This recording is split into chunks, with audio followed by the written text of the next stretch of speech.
2, 3. Mic check. 1, 2, 3.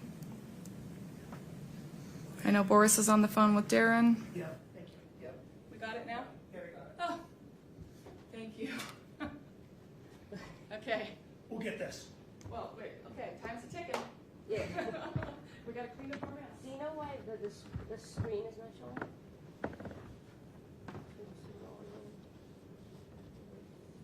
On here. Yeah.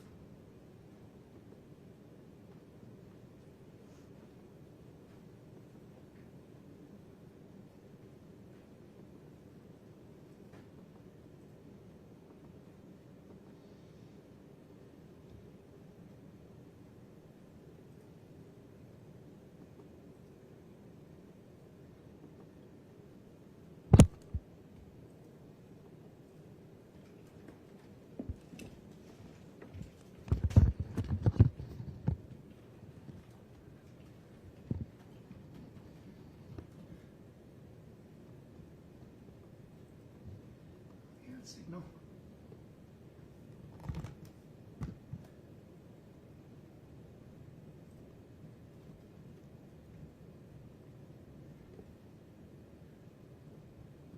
Oh, there.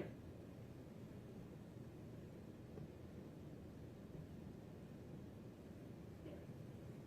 And then put it to sleep.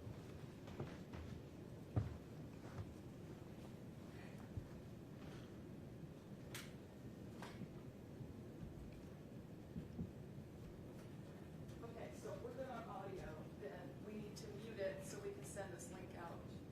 Okay. It's And keep it right there on the sill, yeah, right where yours is. um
10139, State of Utah versus Kouri Richins. Can I have counsel for the state make their appearance? Good morning, Your Honor. Brad Bloodworth, Lindsay Sherbanak, and Margaret Olson for the state. Thank you. And for the defense? Wendy Lewis, Catherine Nestor, and Alex Ramos for the defendant, who is present. Very good. This is the time set for sentencing. The court plans to proceed as follows. First, I need to address 3 administrative matters. The setting of a restitution hearing, which the court proposes would include discussion of the state's request for recoupment of defense costs at that time. The state's request for a continuous protective order and any alleged inaccuracies in the pre-sentence investigation report. Second, I'd like to hear from counsel for the state and from those who wish to present a victim impact statement. Third, I'd like to hear from defense counsel and those that defendant desires to present information regarding the appropriate sentence. And finally, the court will give Ms. Richens an opportunity to speak if she so chooses. Any objections, Mr. Blower? No, Your Honor, I have one other housekeeping matter, if I may. Please. Your Honor, the defendant previously waived jury as it relates to the domestic violence finding. I cannot recall, or finding the record, whether or not the court has actually made that finding, and the state would ask the court to do that today if it hasn't. I can't recall whether there was a stipulation about their status as cohabitants made on the record during trial. That's the issue. Right. Your Honor. And I think that It doesn't impact the decisions today, it just impacts the record for any future offense that might be committed by this person. that is Right. correct. Your Well, Your Honor, one thing, it will affect the analysis as it relates to a continuous protective. Oh, understood. No, I understand your position. Yeah. Your Honor, I do believe we put that on the record during the jury instruction conference. Okay. We discussed specifically the cohabitant issue, and you got us to make a statement on the record. Okay. Very good. So, I think there's a stipulation among counsel that the record includes a stipulation of fact recorded for the record that Eric Richens and Kouri Richins were cohabitants under Utah law at all relevant times. Anything further, Mr. Blower? No, Your Honor. Ms. Nestor, Ms. Lewis, any objection to how the court intends to proceed? Yes. Okay. Fair warning to everyone inside the courtroom. As with the time when the verdict was read, everybody in the courtroom deserves our respect while they are in the courtroom. So, there can be no outward reactions to what's said today. This is an emotionally charged situation, reasonably so, but the bottom line is no outward reactions.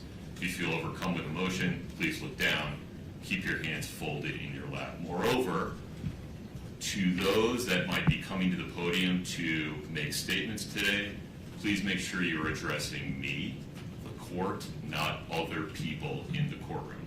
You're of course allowed to reference other people in the courtroom, but speak to me. All right. Let's talk about setting a restitution. What makes sense from the state's perspective?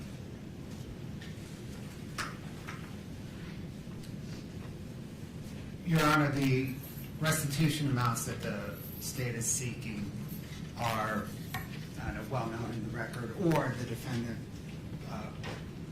or are well known in the record. So we can proceed in very short order. I don't know if there's going to be much dispute on the amounts. Okay. From the defense team, what makes sense, Ms. Nestor?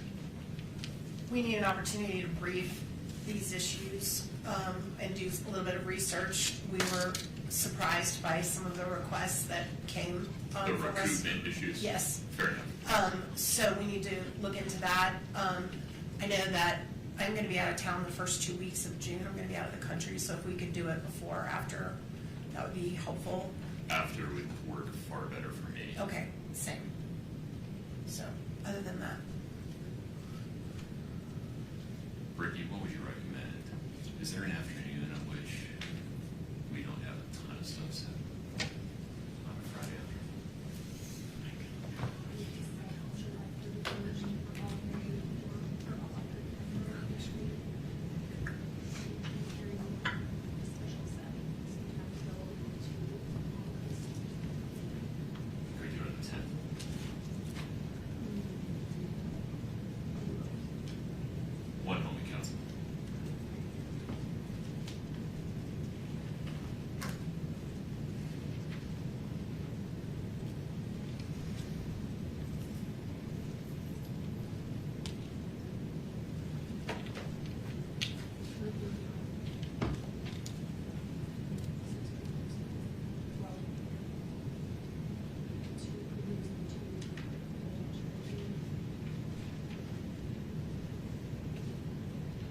Nestor, the afternoon of July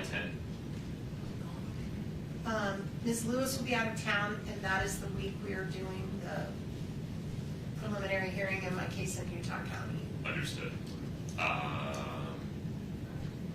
Well, maybe July 31, like you said. July 31 works. Does that work for the state? What time you're under? That'll work, Your Honor. All right. We'll say 1:30 p.m. on July 31. Ms. Nestor, would you like to appear in person or by web extension? In person, Your Honor. All right. We'll set a restitution hearing to include discussion of the state's arguments regarding recoupment as made in their sentencing memorandum on July 31, 1:30 p.m. in person. Okay, anything further on that, Mr. Blood? No, Your Honor. Ms. Nestor? No, sir. All right. Mr. Bloodworth, the state's request for a continuous protective order.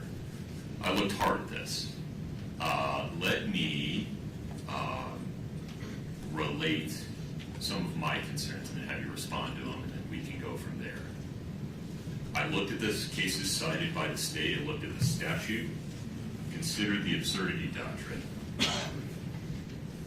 It seems to me that the legislature has adopted a policy where a convicted person's First Amendment rights are reasonably restricted in domestic violence cases to prevent the survivor of domestic violence from being re-victimized by contact, either direct or indirect, by the convicted perpetrator.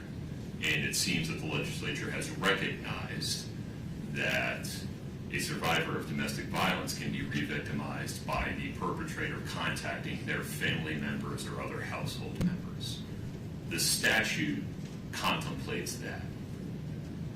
But here, or in a situation like this, where the Domestic Violence Act does not have a survivor, rather it has a decedent, it seems from the face of the statute and other statutes involving criminal actions causing death that the legislature has reverted to the First Amendment being the baseline, and also that there are other remedies available to the family members of that decedent, such as stalking injunctions, if they are receiving contact that constitutes a course of conduct that would cause an objectively reasonable person to suffer emotional distress. Moreover, the juvenile court has tremendous authority to determine whether and how much, if any, contact a parent in this situation should have with the children of the decedent. I'm not sure that I have the authority to enter a continuous protective order in this case. I acknowledge this may not be what the legislature intended, that maybe they didn't see around to this corner when passing the statute, and I appreciate the state's position that maybe they should take a hard look at it, but the act says what it says today. Respond to that for me. Your Honor, the state questions the court's kind of read of the act, and when the court relates members of the victims, any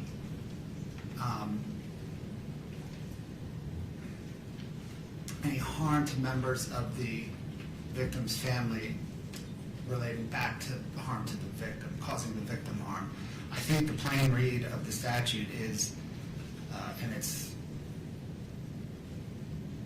78 Bravo-7-8043D5. Right.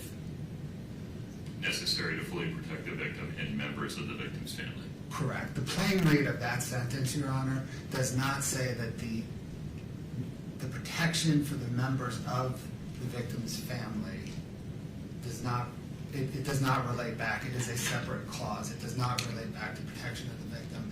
And I think within the scheme of the statute, the legislature envisions protection for the victim, separately protection for the victim's family as an option of this court. And I think that's kind of consistent. This statute's odd. I think it's subsection B, which has a preamble on legislative intent. Right. And I think consistent with that preamble on legislative intent is the legislature's grant of this court, any court, authority to protect the victim's family under the statute as well because of the unique nature of domestic violent crimes. An argument the state didn't make, maybe because it just doesn't believe in it, but it seems that a strict reading of the statute would say, I'm required to enter the continuous protective order and set a hearing, and then let defendant make the argument that. Your Honor, procedurally, I think that's right, because of the threshold inquiry of whether or not the victim, decedent in this case, reasonably apprehends a harm. Right. Practically, though. But practically, I don't know that, I mean, it seems to me as the state brief that that is evident, that a decedent cannot reasonably apprehend harm. Okay. Let me hear from the defense counsel for a moment. Yes.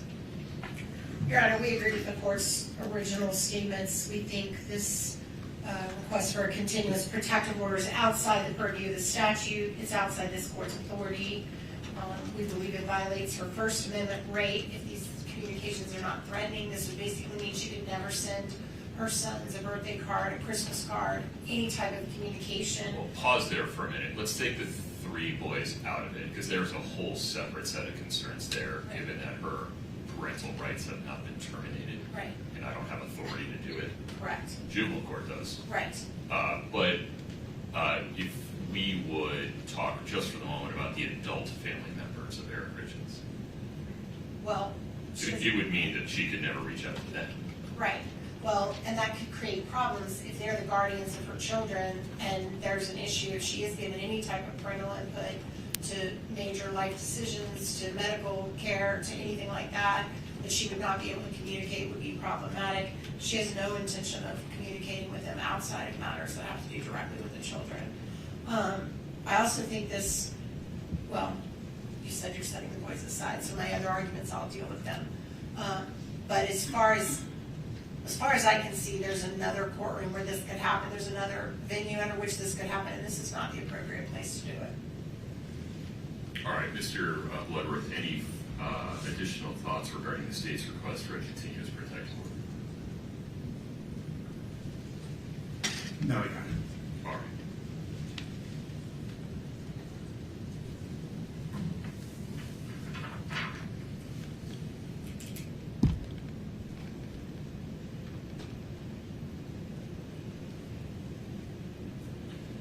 All right, in full transparency, I don't like the result, but under this court's reading of Utah Code 78B 7804, subsection 3, the court determines as a matter of law that it cannot issue a continuous protective order in this case because it is evident that the victim of the domestic violence charges, in this case for which Ms. Richens was convicted, cannot possibly have a reasonable fear of future harm or abuse.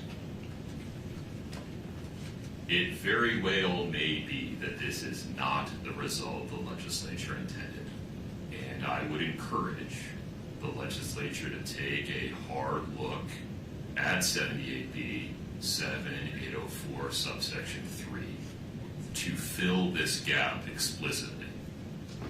But they haven't done it yet.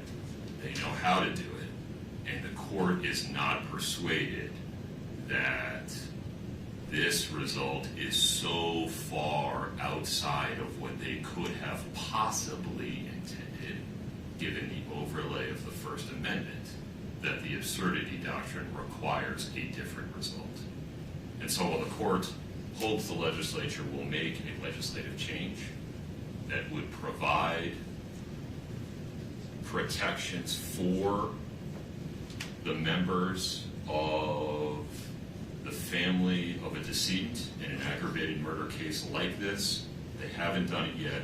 The court simply, in my view, does not have the authority to issue a continuous protective order in this case. In so ruling, the court expresses no opinion whatsoever, one way or the other, as to whether Eric Richens' family members might qualify for issuance of a stalking injunction in the future, and expresses no opinion one way or the other as to whether the juvenile court will put in place restrictions regarding Ms. Richens' communications with her 3 boys. Anything further on that, Mr. Bloomberg? No, Your Honor. Ms. Nestor? No, Your Honor. Okay, Ms. Nestor, may I ask you a couple of questions regarding the pre-sentence investigation report? Yes, sir. Have you had a chance to review it? We have, Your Honor. Have you had a chance to review it with Ms. Richens? We have, Your Honor. Okay. Are there any inaccuracies in the PSR that we need to address? We submit there are inaccuracies. They're all related to the factual recitations, which this court presided over the trial and is very familiar with. We have confidence the court remembers what happened at trial and remembers what was presented, and we would submit. Okay. For the purpose of today's hearing, to the extent there are any factual inaccuracies in the pre-sentence investigation report regarding the factual background of this case, the court determines that those factual inaccuracies are not relevant to the court's sentencing decision and do not affect the court's decision regarding the appropriate sentence one way or the other. Anything further on that, Ms. Nestor? No, Your Honor. Okay. Mr. Bloodworth, how would you like to proceed? Your Honor, the state is prepared to present. Please.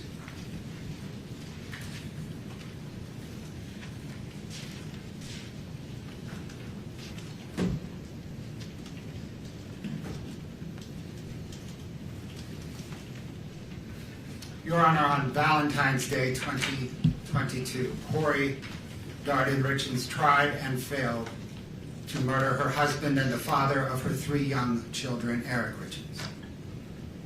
Over the next 17 days, she did not think, what have I done? Rather, she thought, how can I do better? And then she murdered Eric in the presence of their children, using poison and for money. Such a person should never again lurk among the rest of us. Her children should never worry that they may one day encounter her. For these reasons, the reasons set forth in the state's sentencing memorandum, and the boundless reasons the court has learned from presiding over this case, the pending criminal case, and the multiple associated civil cases, the state requests that the court impose a sentence of life in prison without parole on count 1, 5 years to life in prison consecutive to any other sentence on count 2, 1 to 15 years in prison consecutive to any other sentence on counts 3 and 4, and 1 to 5 years in prison consecutive to any other sentence on count 5. Furthermore, the state requests that the court order the defendant to pay restitution to Auto Owners Insurance Company in the amount of $1,017,018 and True Stage Insurance Company in the amount of $352,562.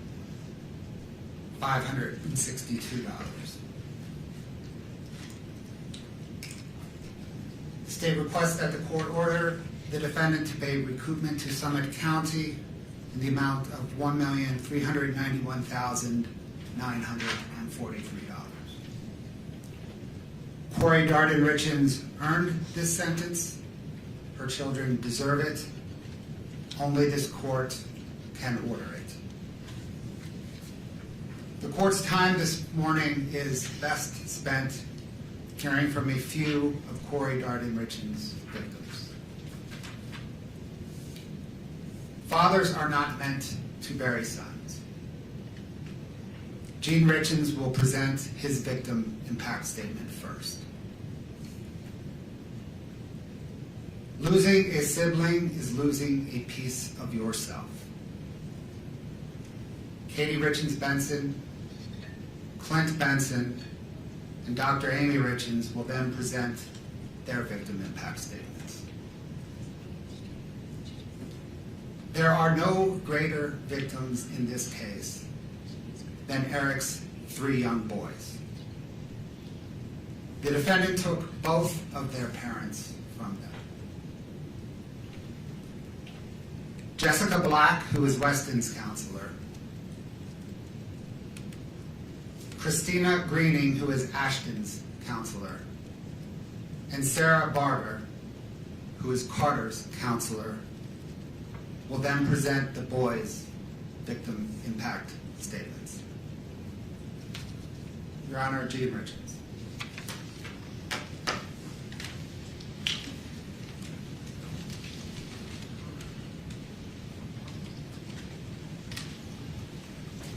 Good morning, sir. Good morning.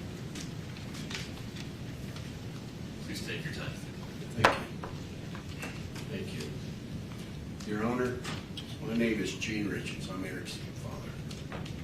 No parent should ever have to bury their child. It's a loss that changes you forever. Eric was taken from us way too soon. And his loss has left a permanent hole in our family that will never be filled, ever. Eric was first and foremost an incredible father. To his 3 boys, Carter, Ashton, and Wes, his sons were his world, and he was theirs also. They didn't just see him as a dad, they saw him as their best friend, their coach, their mentor, their protector. He was present in every part of their lives. Whether it was soccer, baseball, basketball, or any activity that they were involved in. Eric was there coaching, encouraging, and supporting not only his own boys, but every child on the team. Eric didn't just coach sports. He built confidence. He built character and friendships. He gave his time freely because he cared deeply about helping young people grow into strong, kind, and capable individuals. The impact Eric had on these children and families continues even now. On the soccer team that he coached, before every game, the players gathered and called out a cheer. For many teams, it might be something ordinary. But for Eric's team, even 4 years after his death, they still break the huddle with the words, 1, 2, 3, Eric. That simple cheer speaks volumes about a man he was and the lasting imprint that he left upon young lives in this community. He was a light to his sons, to the boys he coached, and to our entire community. A light that was taken far too soon. Eric was only 39 years old. As his father, I miss him every day. I miss our conversations. I miss watching him grow into a man I was so proud of. One of the greatest joys of my life was seeing the kind of father he had become. Eric was patient, loving, dedicated, and fully present in his boys' lives. Watching him raise his sons with such care and devotion was incredibly meaningful to me. Eric was also an amazing brother to 2 sisters, a loving uncle, nephew, cousin, and loyal friend. He was a trusted business partner, a valued colleague, and a respected member of our community.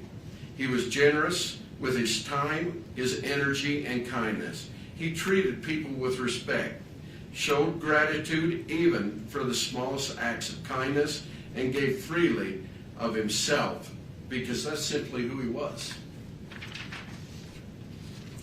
He worked hard to provide a beautiful life for his family. He gave them a home many would consider a dream. He ensured their needs were met, supported them, cared for them, and treated his wife with love every day. Yet despite everything he gave, his life was taken from him, not by a stranger, but by a person he should have been able to trust the very most in his life. He was betrayed in the most imaginable way possible. His life was taken through calculated, intentional actions motivated by the greed, control, and desire for a different life with someone else. Eric's boys lost a father. I lost my son. His sisters lost their brother. Our family lost a man who represented the very best of what a person can be. The ripple effects of this loss extend far beyond our immediate family. His friends lost someone they trusted and admired. The children he coached lost a mentor, a role model. Our community lost someone who genuinely cared and gave back without expecting anything in return. Eric will never see his boys graduate, get married, or become fathers themselves. He will never, again, stand on the sidelines cheering them on. He will never offer guidance, encouragement, or love in any way that only a father can. That opportunity was stolen from him and from all of us. Because of the calculated and intentional nature of this crime, I respectfully ask the court to impose a sentence of life without the possibility of parole. This sentence is important to Eric's 3 sons never have to live with the fear that the person responsible for taking their father could ever harm them again, and to ensure she can never harm anyone else ever again. Despite our immense grief, I want to acknowledge and thank those who have worked tirelessly to bring justice for my son. Eric was always grateful for others, showed kindness and dedication, and I know he would want to express sincere appreciation to those who gave their time, effort, and professionalism to seek the truth in this case. We are deeply thankful to the prosecution team, Margaret, Brad, Lindsay, Fred, Joe, Wendy, Patricia, and the entire staff who supported them for their commitment and their perseverance. We also want to recognize and thank Todd for his dedication and relentless efforts in helping us ensure justice has been served. We are also grateful to Grace Wardis for serving as a spokesperson and an advocate for our family throughout this process. We thank the Summit County Sheriff's Office, Lieutenant Hemingway, Detective O'Driscoll, Detective Hopper, Officer Woody, Officer Gibson, and all the law enforcement personnel who worked on this investigation. We thank the bailiffs who ensured the safety and the order of this courtroom. We thank you, Your Honor, for your patience, professionalism, and stewardship of this process. We extend our heartfelt gratitude to each juror, including the alternates, for their sacrifice and their time, for seriously taking the responsibility, who carried out to ensure justice was served. Nothing can bring Eric back. Nothing can restore what has been taken from his sons, from our family, and from this community. But accountability matters here. Justice matters. Eric mattered. His life, his love mattered, his example mattered. He will always be remembered as a devoted father, a loving son, a supportive brother, a loyal friend, and a man who made lives of those around him better. We miss him every day and will continue to honor his memory by living with the same kindness and dedication that he showed to everyone fortunate to know him. Thank you, Your Honor. Thank you, Dean.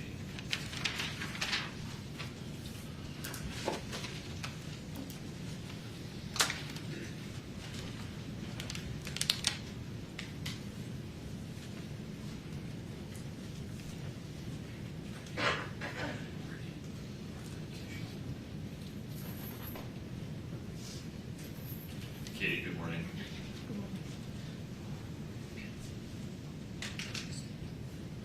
So as you know, I'm Katie, and I'm Eric's sister. To begin, there are a multitude of people who deserve credit and appreciation. Law enforcement agencies across the state of Utah, the Summit County Prosecutor's Office, the Medical Examiner's Office, expert witnesses who worked hand in hand with law enforcement, Eric's friends, Eric's co-workers, my friends and my family, our entire team of lawyers and experts in the civil lawsuit.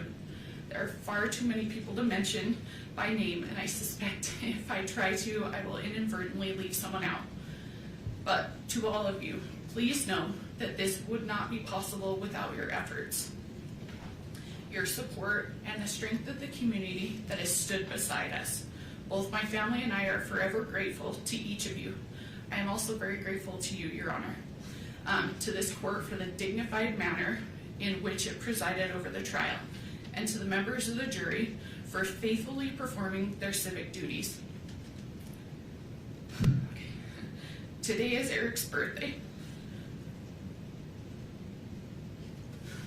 I stand before you because he can't. He was taken away from my dad, my sister, his nieces, his friends, our community, and worst of all, from his 3 amazing sons. Sorry. He was taken away from us by a person he should have been able to trust, the person he should have trusted most in the world, his wife. It's impossible to fully describe how devastating Eric's death and Kouri's crimes have been to our family. Nearly every aspect of our lives has been permanently changed, and we have no choice but to live with those changes and with Eric's loss forever. Eric was a phenomenal brother, father, son, nephew, grandson, cousin, friend, and businessman. Eric and I were extremely close. We went through school together and navigated life side by side. Wherever Eric went, I was usually tagged along right behind. In school, Eric's nickname was Richie, and mine was Little Richie, a reflection on how inseparable we were. He wasn't just my brother. He was my constant, my protector, and one of my closest friends. Eric was the kind of father who anticipated his children's needs before they ever had to ask.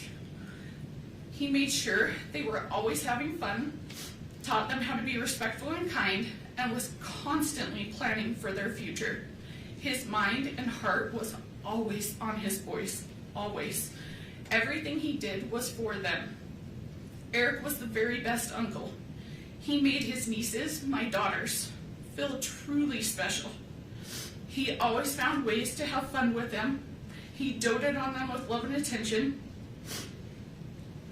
Eric was an incredible son, always there for my parents, stepping in without hesitation and helping in every way he could, without being asked.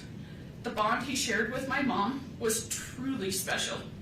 We would often joke that the umbilical cord had never really been cut, but in truth, it spoke to the deep, unbreakable love they had for each other. This is who Eric truly was, a man defined by love, integrity, and unwavering devotion to his family. He is none of the things that Kouri tried to portray him as. Those mischaracterizations were nothing more than a vile effort to deflect blame.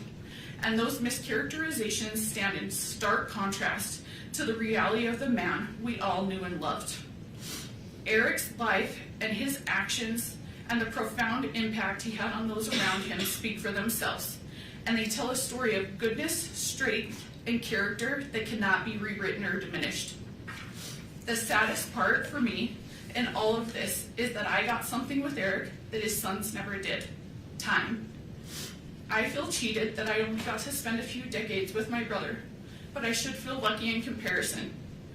As Eric's eldest son told me shortly after his dad's death, he and his brothers did not even get 10 years with their dad. It is devastating that Eric is not here to coach them, to work the family ranch with them, to teach them how to drive, to attend their high school graduation, to send them off to college, to see them get married, or to celebrate the birth of his future grandchildren. His 3 sons are going to grow up and live nearly their entire lives without their dad. They're going to get to know their dad more from the stories we tell about them than their actual experiences. In all likelihood, by the time they are each 44 years old, which is how old Eric would be today, they will have little to no actual memories of Eric. And they have to go through life without their dad because their mother planned and carried out his murder. She could not have done anything more selfish or more cruel to those boys. In the place of a stable, secure, and loving home, Kouri gave the boys permanent trauma. They were in the house the night she killed their father. They were awake. They knew that something terrible had happened to their dad. As we heard on the 911 call during trial, one of them even walked into Eric's bedroom, where Eric's body lay dead, poisoned by someone who his son should have been able to unconditionally trust, love, and depend on. No child should have to bear that trauma. But Eric's 3 innocent sons will bear that burden, and they will bear it for the rest of their lives. Kouri's selfishness and cruelty did not end with Eric's murder. In the time after Eric's death, Kouri has done nothing but isolate, manipulate, deceive, and do harm to those boys. Almost immediately after Eric died, she cut them off completely from our family, from Eric's family. The isolation was calculated and strategic. Kouri used the boys as bargaining chips with my dad. She repeatedly threatened not to let him see his grandsons unless he could convince me, as Eric's trustee of his trust, to capitulate to her legal demands and give her all the trust assets. While isolating the boys, Kouri provided them with false and harmful information about me and my family. When DCFS took custody of the boys following Kouri's arrest and asked where they would like to go, they expressed fear of my family. The fear was not based on reality, but on what they had been told. For over a year, Kouri led them to believe that I hated them, that I was attempting to take Eric's money for myself, and that I intended for them to be left without support, that they would be homeless and starving. These statements were entirely false and had no basis in reality. Had they not been subjected to that influence, they would have known the truth. Prior to Eric's death, our families were very close. My daughters and his sons had strong friendships, and I had a meaningful individual relationship with each of my nephews. I spent time riding horses with one, helping another identify summer coding programs, and the youngest participated in ice skating lessons with my daughters. Our families shared holidays, worked together on our family ranch, took trips together, and I was present the day each of the boys were born in the hospital. The boys have expressed their confusion about these circumstances. They have stated that prior to their father's passing, both Eric and Kouri frequently told them if anything were to happen, they should go with me, that I would care for them and support them. Following Eric's death, however, those messages changed. After Eric passed away, Kouri prevented all contact between our family and the boys. She prohibited communication and continued to provide them false information about us. When we were finally able to see the boys again, approximately 15 months after Eric's death, the boys hardly recognized the relationship we had. Instead, they viewed my family and me with fear and hesitation, as though we were strangers. Kouri also went to great lengths to jeopardize the boys' financial futures. I know you are very aware of this. Among other things, she drained the personal bank accounts that Eric had set up for his boys as college funds. She allowed the boys' Social Security survivor benefits to be funneled to individuals who were not taking care of the boys. And she sued me in my role as Eric's trustee and personal representative, not once, not twice, but 3 separate times. The goal of her lawsuits is singular. She wants all of Eric's assets for herself. Despite her lies and fanciful public portrayal, she knows that none of Eric's assets are going to me, my dad, or my sister. In fact, she knows exactly where Eric wanted everything to go, and that is to his boys. And yet, for 4 years, she has aggressively tried to take their inheritance from them. Even now, despite erroneous debt, a murder conviction, and a string of pending felony financial charges, Kouri's civil lawsuits live on. Those lawsuits have been emotionally grueling, all-consuming, and unimaginably expensive. And tragically, every dollar on those suits is a dollar that Eric's boys will not get. Of course, Kouri can't have other people or the public thinking that she's trying to take away her children's inheritance. So for the past 4 years, both in court and in the media, she has demonized and vilified me. She has hurled wild accusations in my direction, including that I hacked her bank accounts, forged her bank statements, paid off witnesses, unduly pressured law enforcement into investigating her, and quietly pulled the Summit County prosecutor's strings. It is despicable that for doing nothing more than trying to honor Eric's wishes, Kouri has cast me as the evildoer here.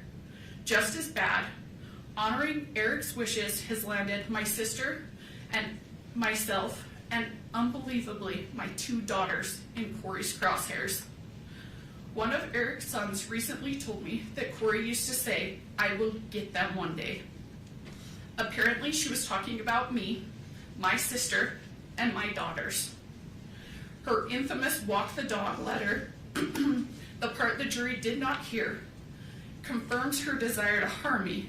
In it, she talks at length about her plans to get at Amy and me, including by targeting my daughters, both of whom are under the age of 10. It takes a sick mind to target children. The mere thought that someone who has so little regard for human life or decency might one day walk free is horrifying. I worry about the safety of Eric's boys, my daughters, my sister, and myself. There is nothing Kouri will not do, and no one she will not hurt, to achieve her own selfish ends. I am not the only one that is afraid. There are 3 little boys who, instead of fearing those who love and adore them, as Kouri would prefer, worry constantly that Kouri might show up one day and take them away. Eric's sons deserve so much better. They are not bargaining chips. They are not cash cows. They are not props for some twisted children's book about grief and loss. And yet that is what they've been reduced to by Kouri.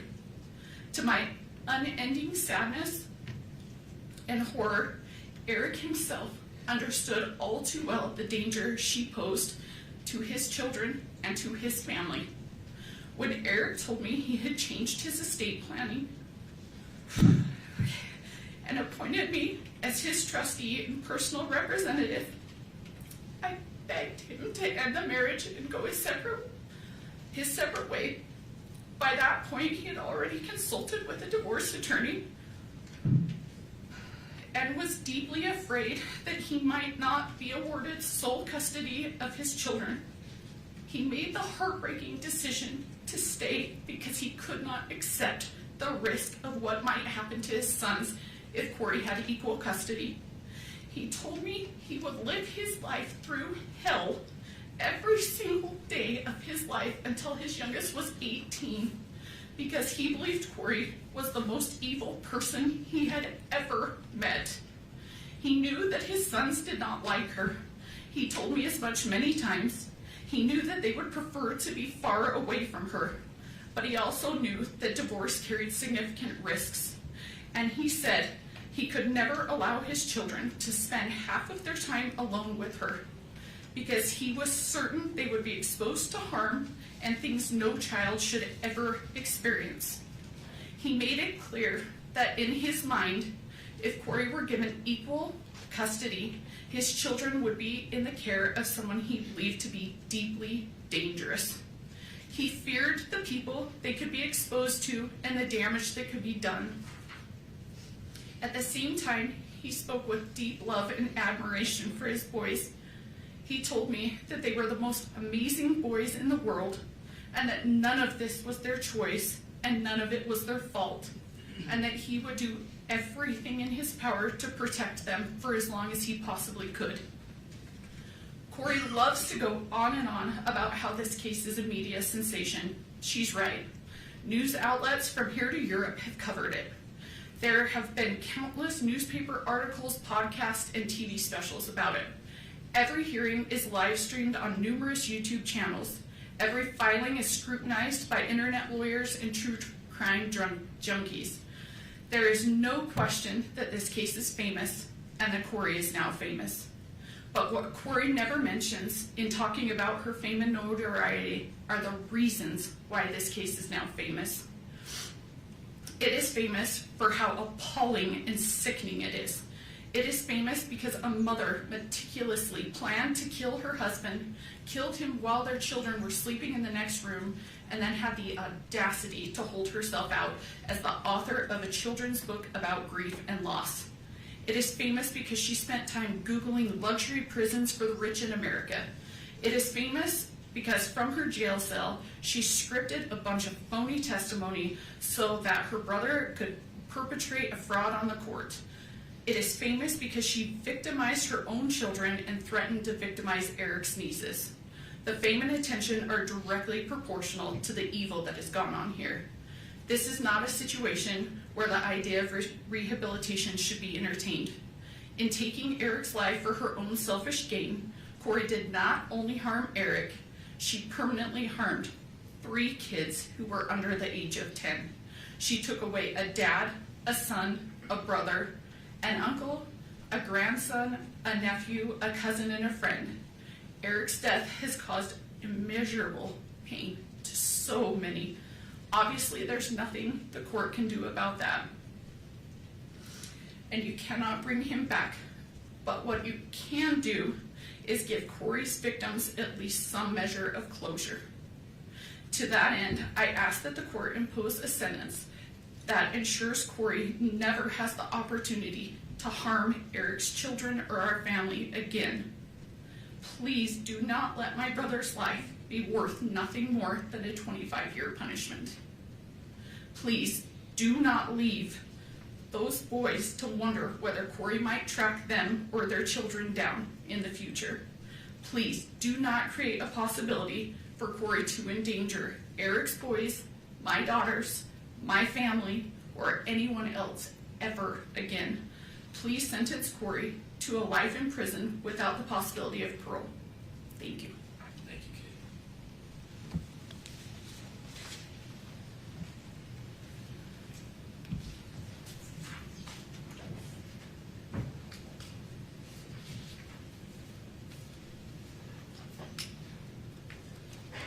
Morning, Clint. Hello, Your Honor. My name is Clint Benson. I'm Katie's husband and Eric's brother-in-law. Eric was an innocent man, a devoted father, and someone whose life revolved around his children and his family. Because of Kouri's choices, he never had the opportunity to say goodbye to his children, to reassure them, to share the final moments every family deserves. That loss cannot be measured. His children will spend the rest of their lives carrying the pain of a father taken from them far too soon. What makes this tragedy even more painful is the calculated nature of the crime. This was not a momentary mistake, a lapse in judgment, or a crime of passion. It involved planning, preparation, testing, and deliberate action. Eric's death was carried out in a way that caused fear, suffering, and helplessness. Kouri either watched or sat by as Eric succumbed to fentanyl poisoning instead of providing any kind of aid to him.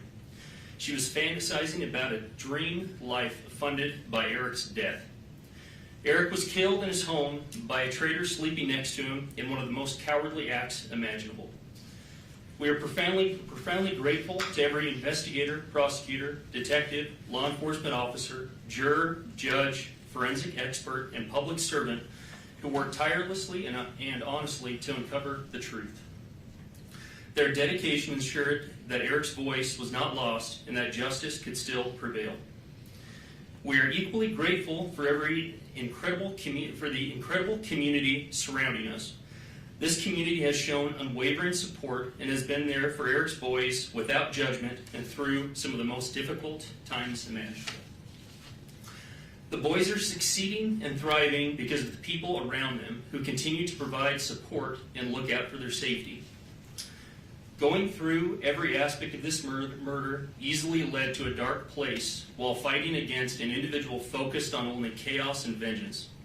However, the people surrounding us, including the sheriff's officers, principals, teachers, school staff, coaches, counselors, neighbors, and church members, created an unbreakable force for what is good, just, and right. No sentence can bring Eric back. No outcome will erase the suffering caused by these actions. But accountability matters, truth matters, and justice matters. Kouri continues to shirk responsibility for her actions, for the pain she has caused, and for the resources she has squandered, both Eric's and the state's. Even after everything that has been revealed, Kouri has demonstrated zero genuine accountability or remorse for the devastation she has left behind. Instead, she has repeatedly attempted to distort the truth, create false narratives, and portray herself as the victim. She has used the legal system as part of her schemes. There has been lawsuit after lawsuit, motion after motion, delay after delay, all in an effort to shift blame away from the person responsible. The evidence, the truth, and the outcome of this case all tell a very different story. What is especially concerning is the continued hostility from Kouri and her family, as well as their desire for vengeance directed towards our family, a family already devastated by an unimaginable loss.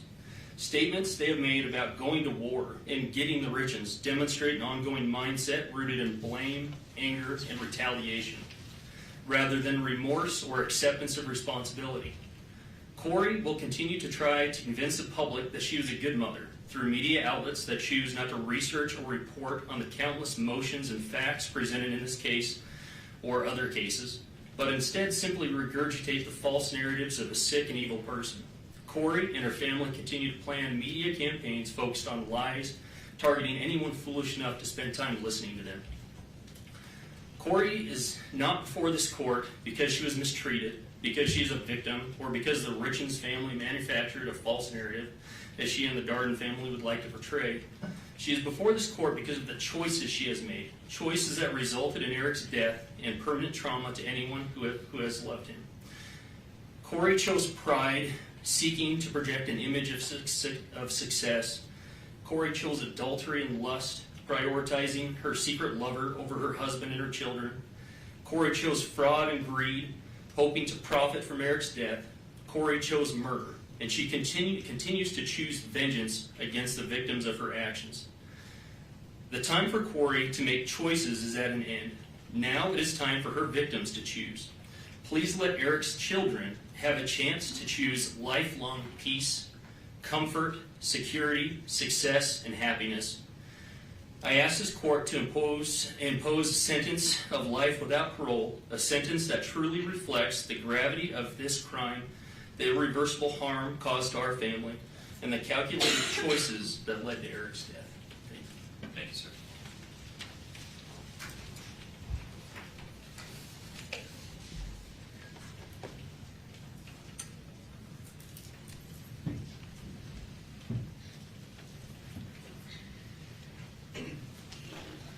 Andy, good morning. Good morning. Honorable Judge Mrazek, my name is Amy Richens. I am Eric Richens' sister. Today, I'm here to speak as a victim and to speak for Eric because he no longer has a voice. I addressed this court in 2023 when we were living in a state of visceral shock. Now, 3 years later, we are here at sentencing on a date that carries a weight I can barely describe. Today's Eric's 44th birthday.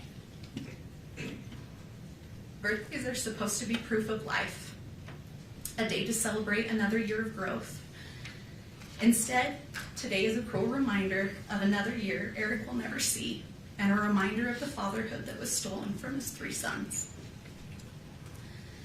Before I talk about what this crime has done, I need you to know who Eric was.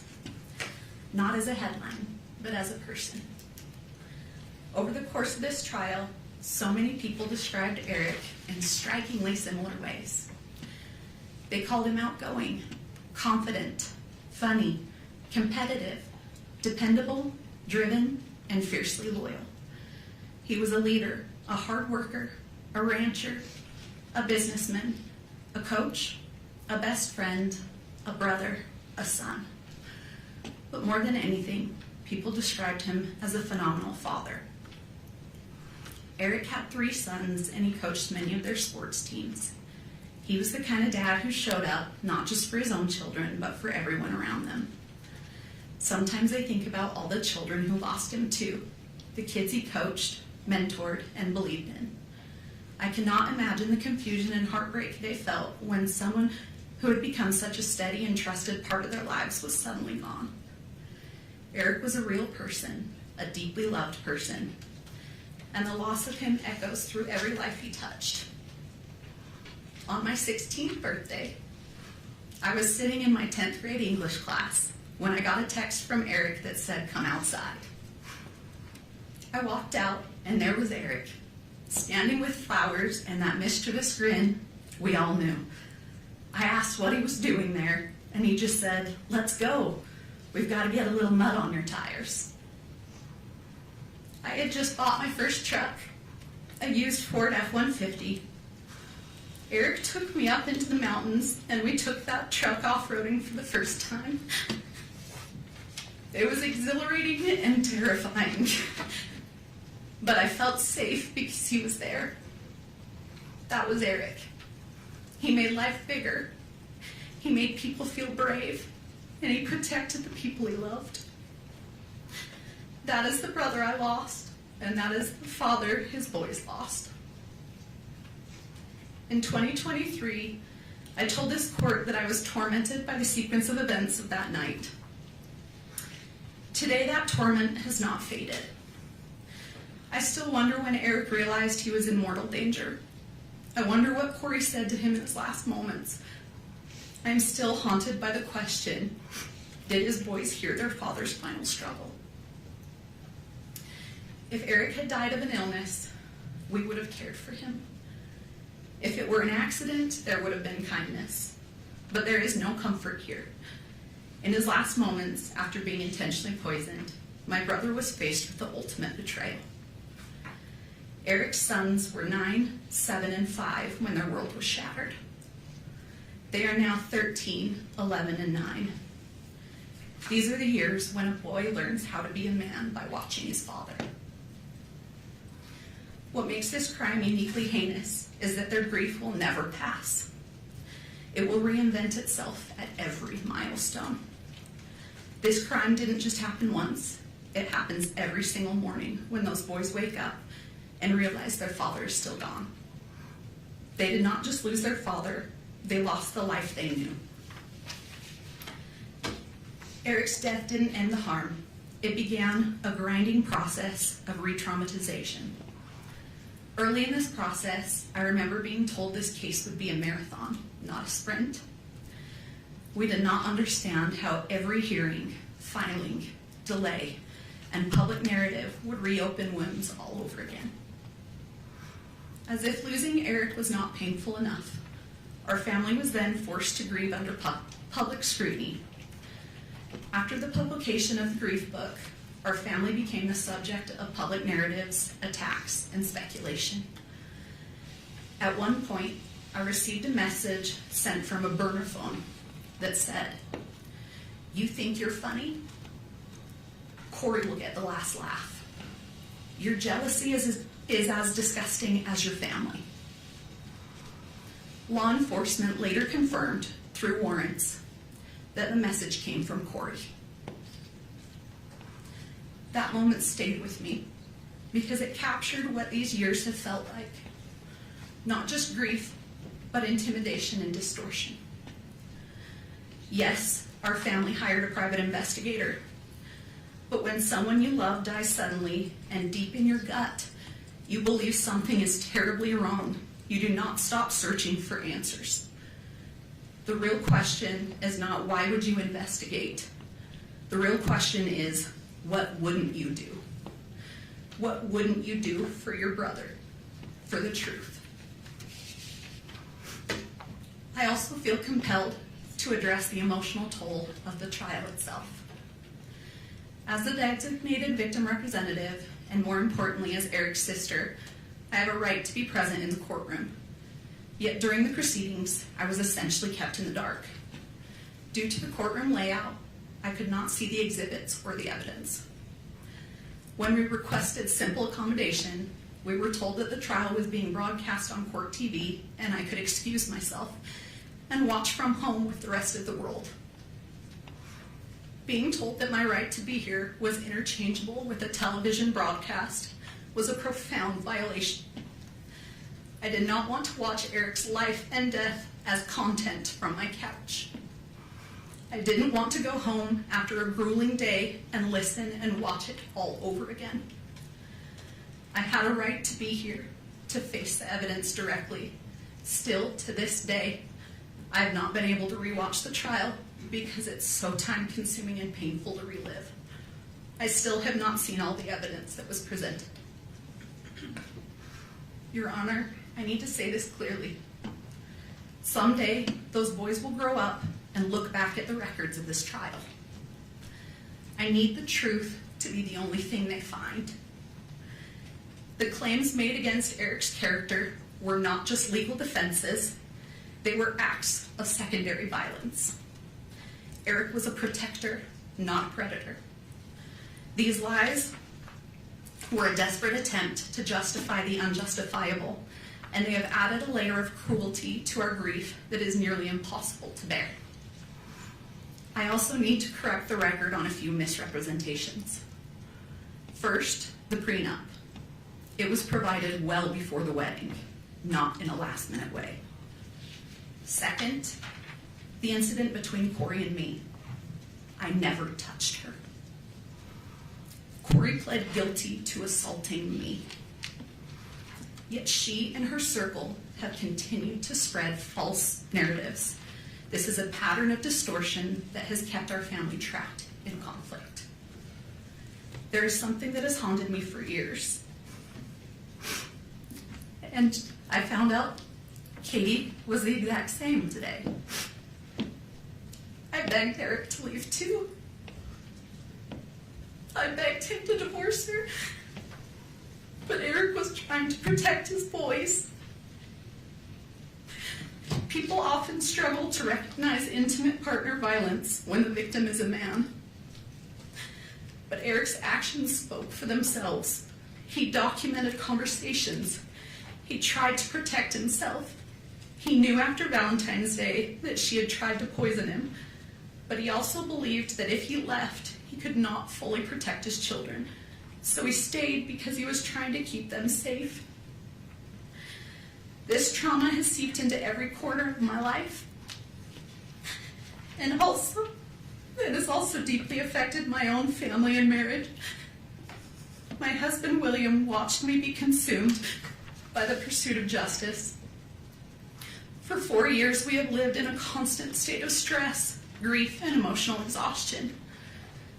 I lost my job as a professor at Montana Tech University on the very day I was subpoenaed to appear in this court. Eric was so proud of me earning my PhD, and teaching students was something I loved and that made me proud. It now seems like another thing that Kouri's actions have taken away from me. But the most devastating loss is one that isn't in any police report.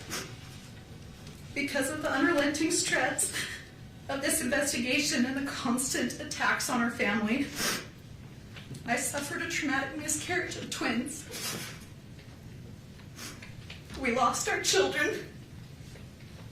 We lost the future we were building. Kouri's actions didn't just end one life. They reached out and stifled the lives of my unborn children as well. That loss lives inside this tragedy too. Eric's murder did not just take someone from my life. It plunged me into a darkness. It stole the light I once carried. It erased the future I had planned.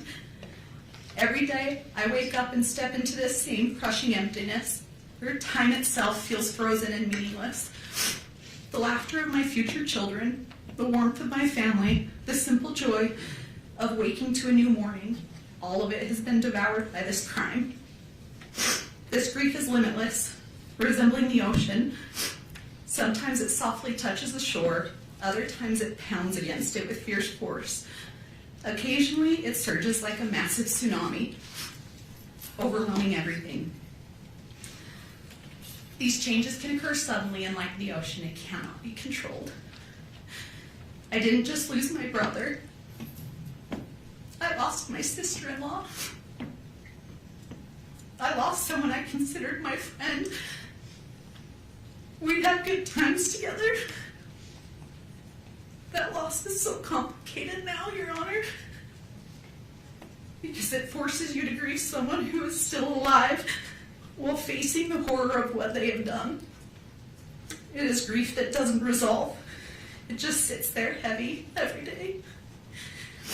This crime has fractured our family in ways outsiders cannot understand.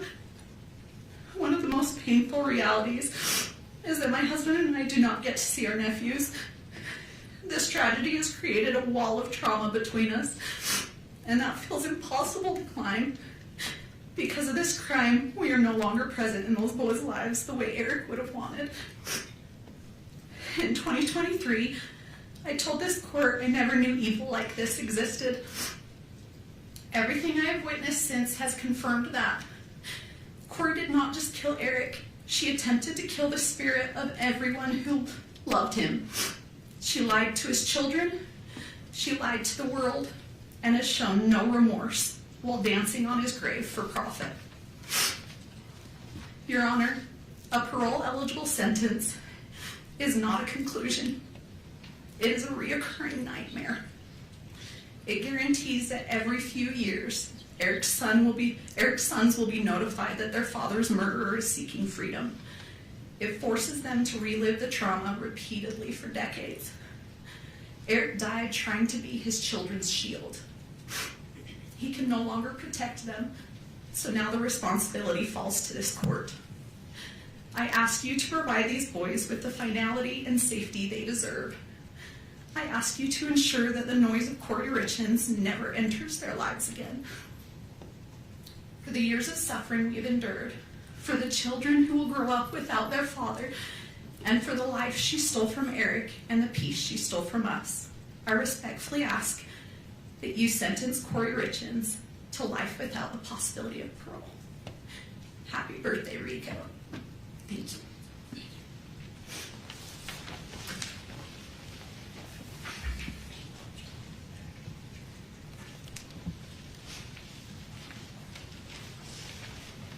Are you Jessica?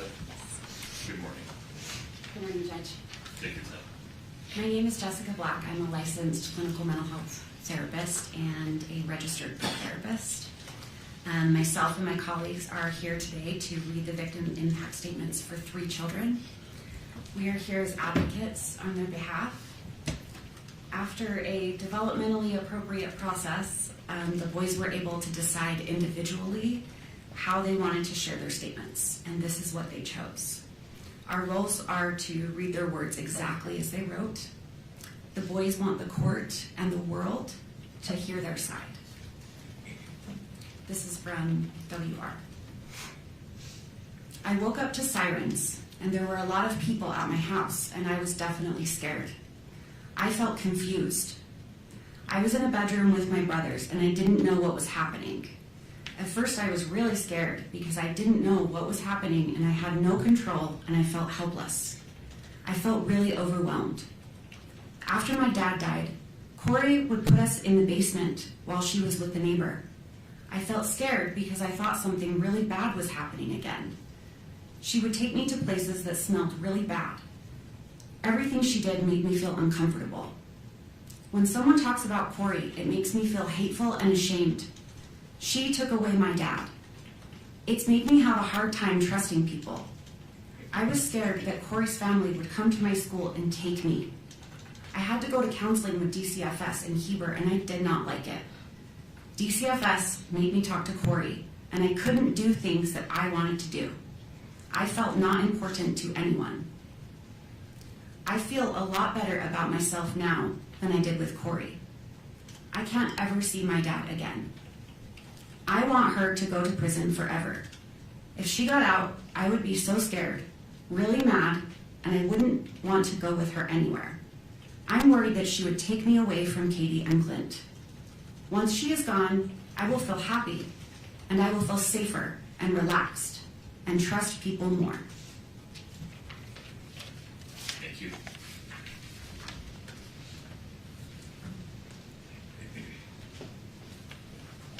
Christina. Yes, Your Honor. I am Christina Green. I'm a licensed clinical social worker, not registered play therapist, and I will be reading for AR. You took away my dad for no reason other than greed, and you only cared about yourself and your stupid boyfriends. You were not caring and watching over me and my brothers. I had to be a parent to W.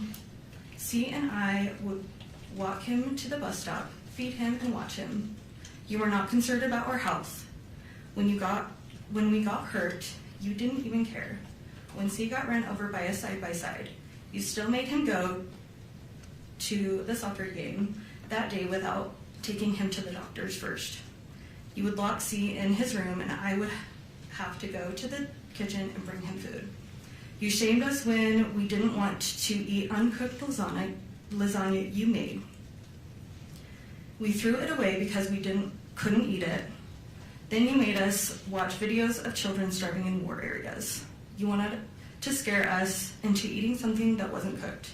You wouldn't let our dog outside, and then the dog would pee inside. You created this problem, then you would smack my dog on the head as hard as you could. You wouldn't let me put my kitten in the garage for safety at night, and we found it eaten by raccoons the next day.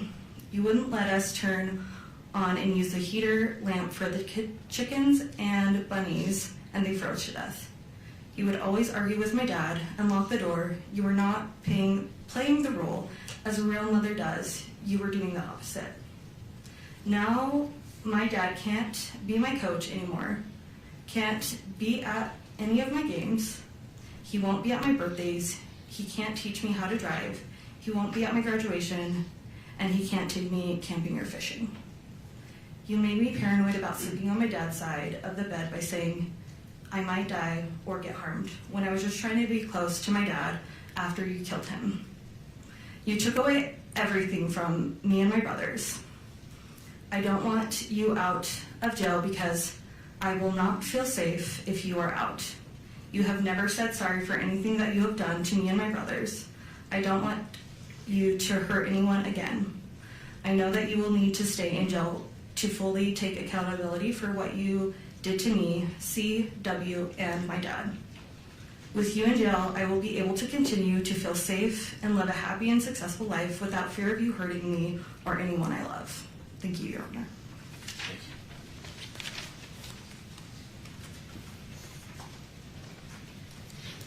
Sarah.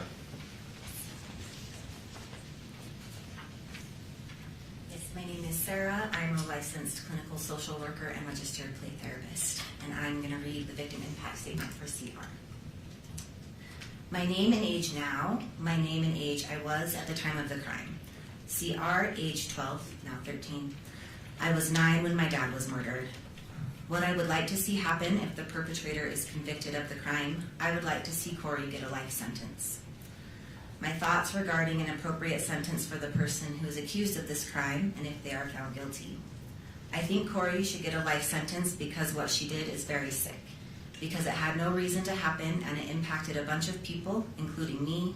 These are some reasons why I think she should have a life sentence. The information I feel is important for the judge to be aware of in sentencing. I think the judge should know that my dad was a good person and very thoughtful and kind and helped whoever needed help. He was always taking the extra mile to help people. My physical injuries as a result of this crime are as follows.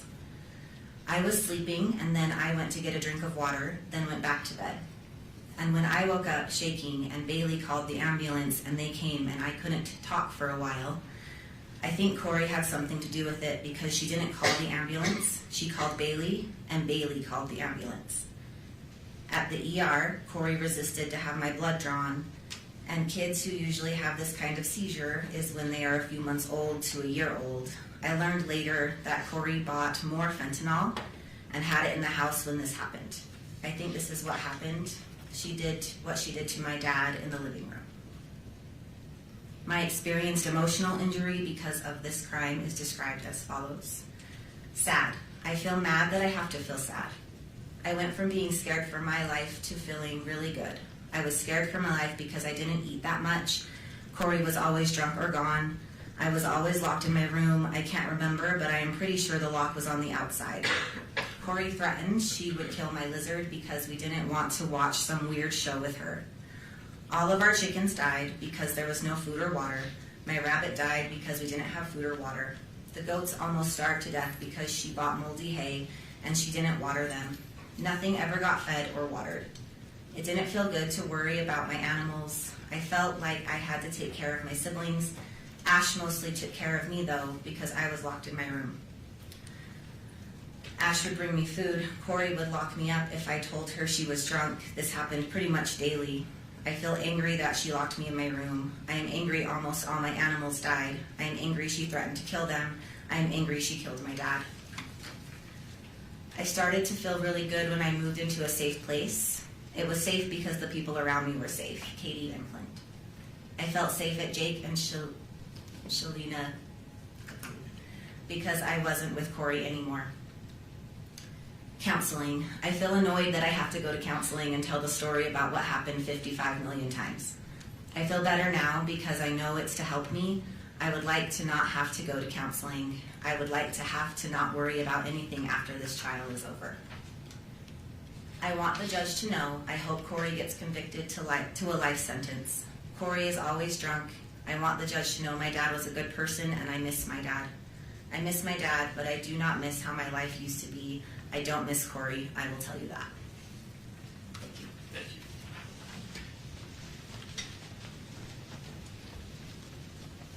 you. Mr. Bloodworth, anything further from the state? Your Honor, the state moves to admit state sentencing exhibits A through I previously provided to the court and defense. I have copies now I can bring to the clerk. Any objection, Ms. Dester?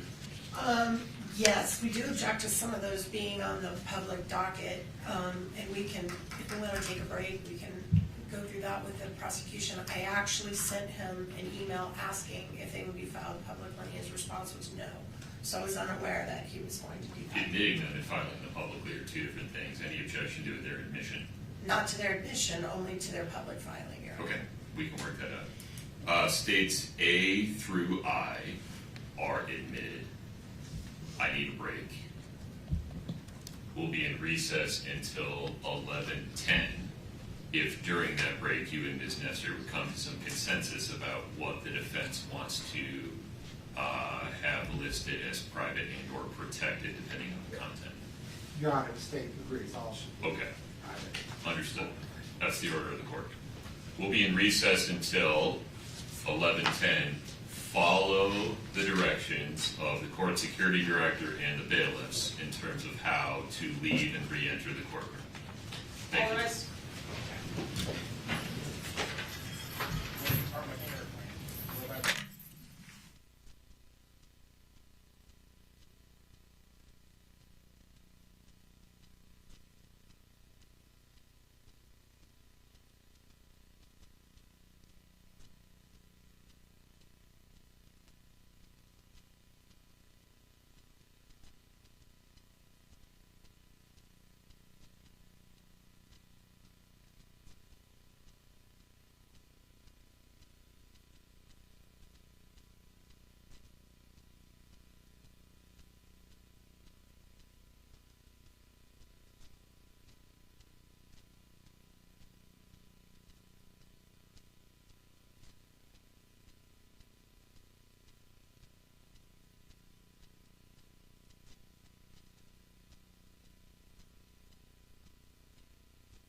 For those watching on Topmark Media, the court has turned off the feed. It'll be back on in just a second.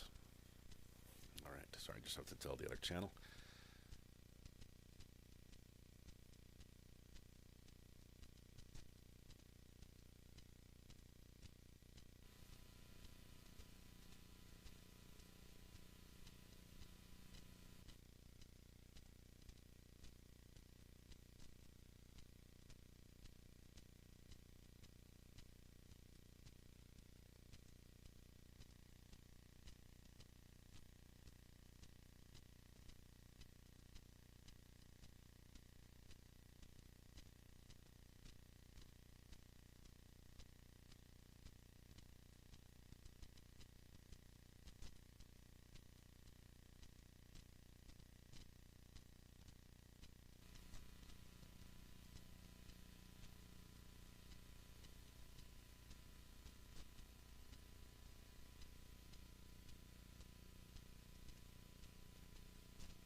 On Topmark, the feed's going to go off here for just a minute. When the court returns, we'll have the feedback for you.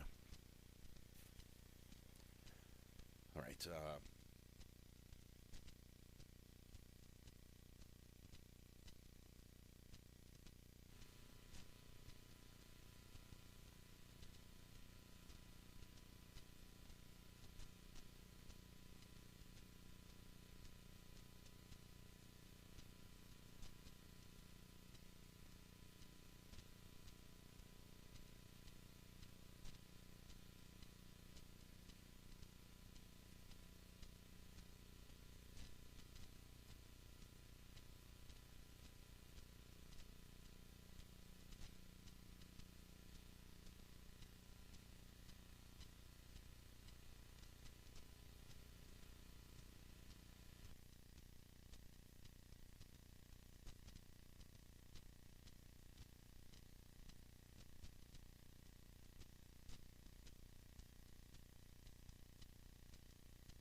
proceed. Thank you. We're back on the record in 231-500-139. Mr. Bloodworth, just to confirm, anything further from the stand? No, Your Okay. Ms. Lewis, Ms. Nestor, please tell me what's contemplated. Your Honor, I have some opening remarks, then we have some letters that some of which we've been asked to read, others are here to read themselves. Due to the excessive publicity, several of the people have asked that only you and the prosecutor know their names, and that we not say their names, and so I'm going to provide you with each letter as we go that has their actual names on it. All of them are willing to confirm with you privately that they've written these letters as officers of the court. We assure you they have, but they did not want to appear on camera. That's fine. And then, after we do a set of the letters, Mr. Ramos has some very brief remarks, and then we're going to put on 3 more. Then Ms. Lewis will close out remarks, and then Ms. Richens will do her allocution at the very end. Understood. If that's sufficient. Please. Thank you.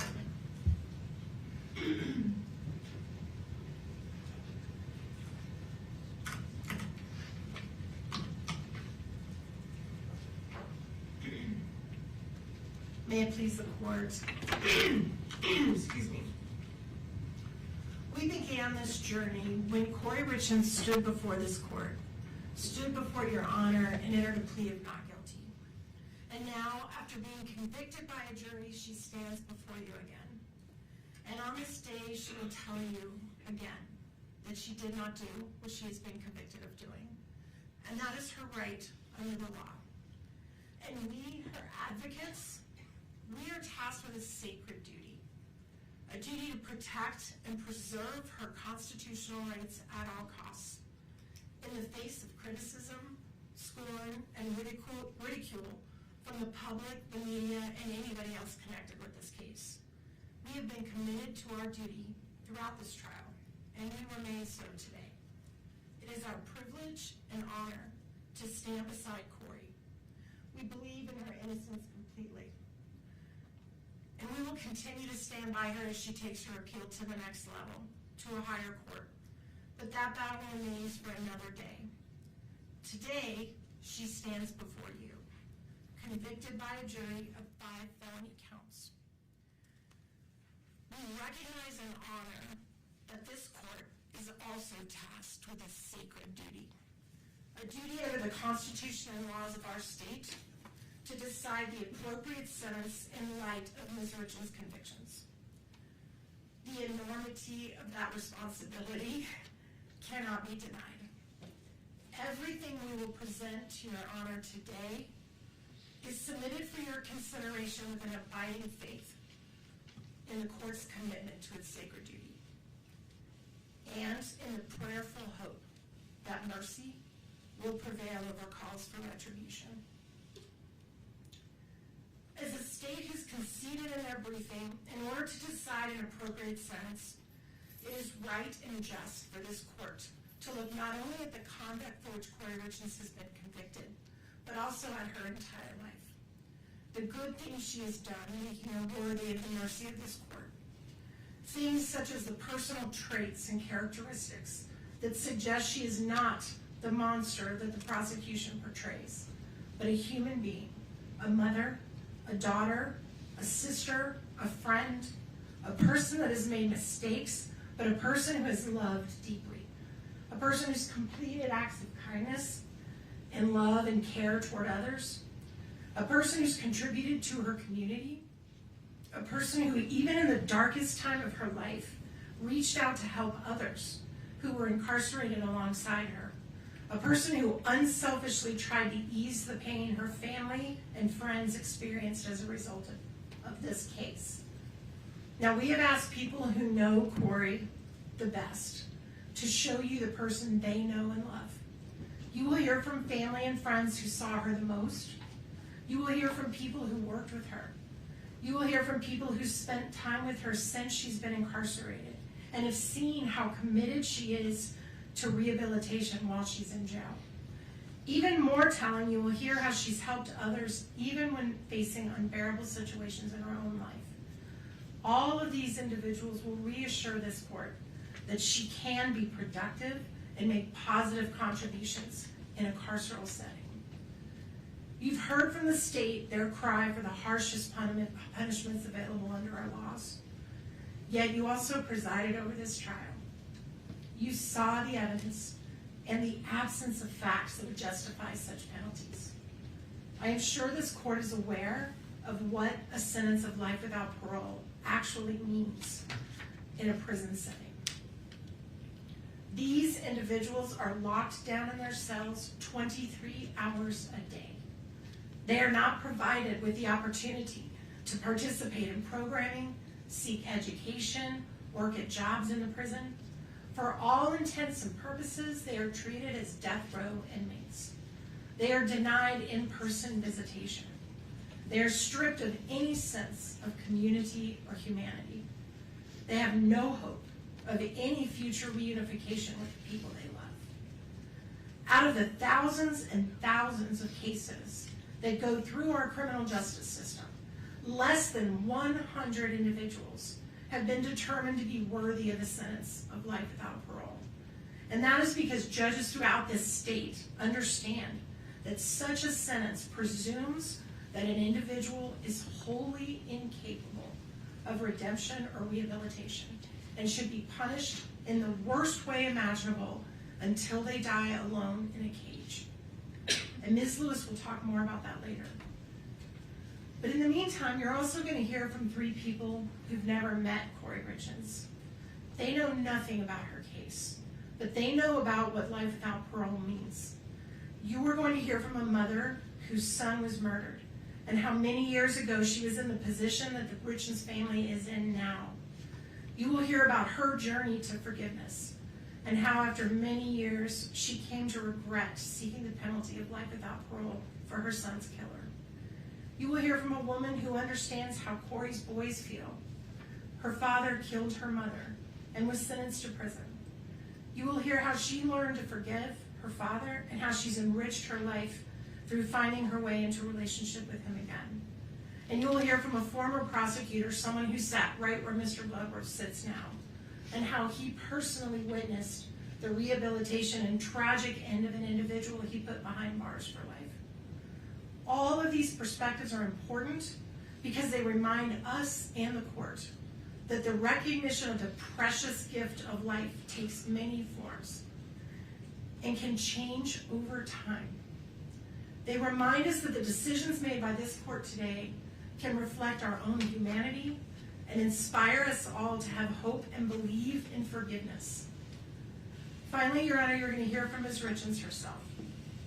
Her allocution is unusually long. She has worked very hard on it. We asked the court to allow her to take about 30 minutes or so to read her words aloud. She is going to share with you what matters most to her in this world, her love for her boys. It is all she has left. Everything else she has ever held dear in her life has been stripped from her. It is her hope that in openly and honestly sharing her love and hopes and dreams for her boys with you, that you will see what it is inside of her that is worth saving, that is worthy of mercy, and that is filled with hope, humanity, and love. So with the court's indulgence, we'd like to read aloud some letters that have been provided to us. As I discussed, some have asked us to read it and only share the names with you in the prosecution. Some are here to read them themselves.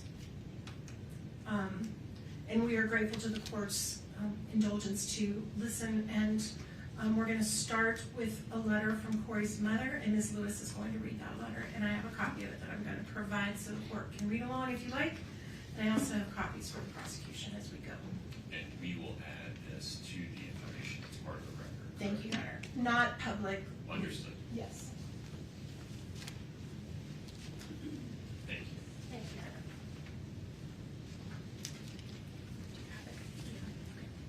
Honor. Good morning, Your Honor. Kouri's mother, Lisa Dark, is here in the courtroom. She's actually, I feel, given me the privilege to read her words. She was concerned about her ability to read them herself. Your Honor, Kouri is my daughter. I write to you today carrying grief that words struggle to hold. First and foremost, I want to acknowledge the loss of Eric.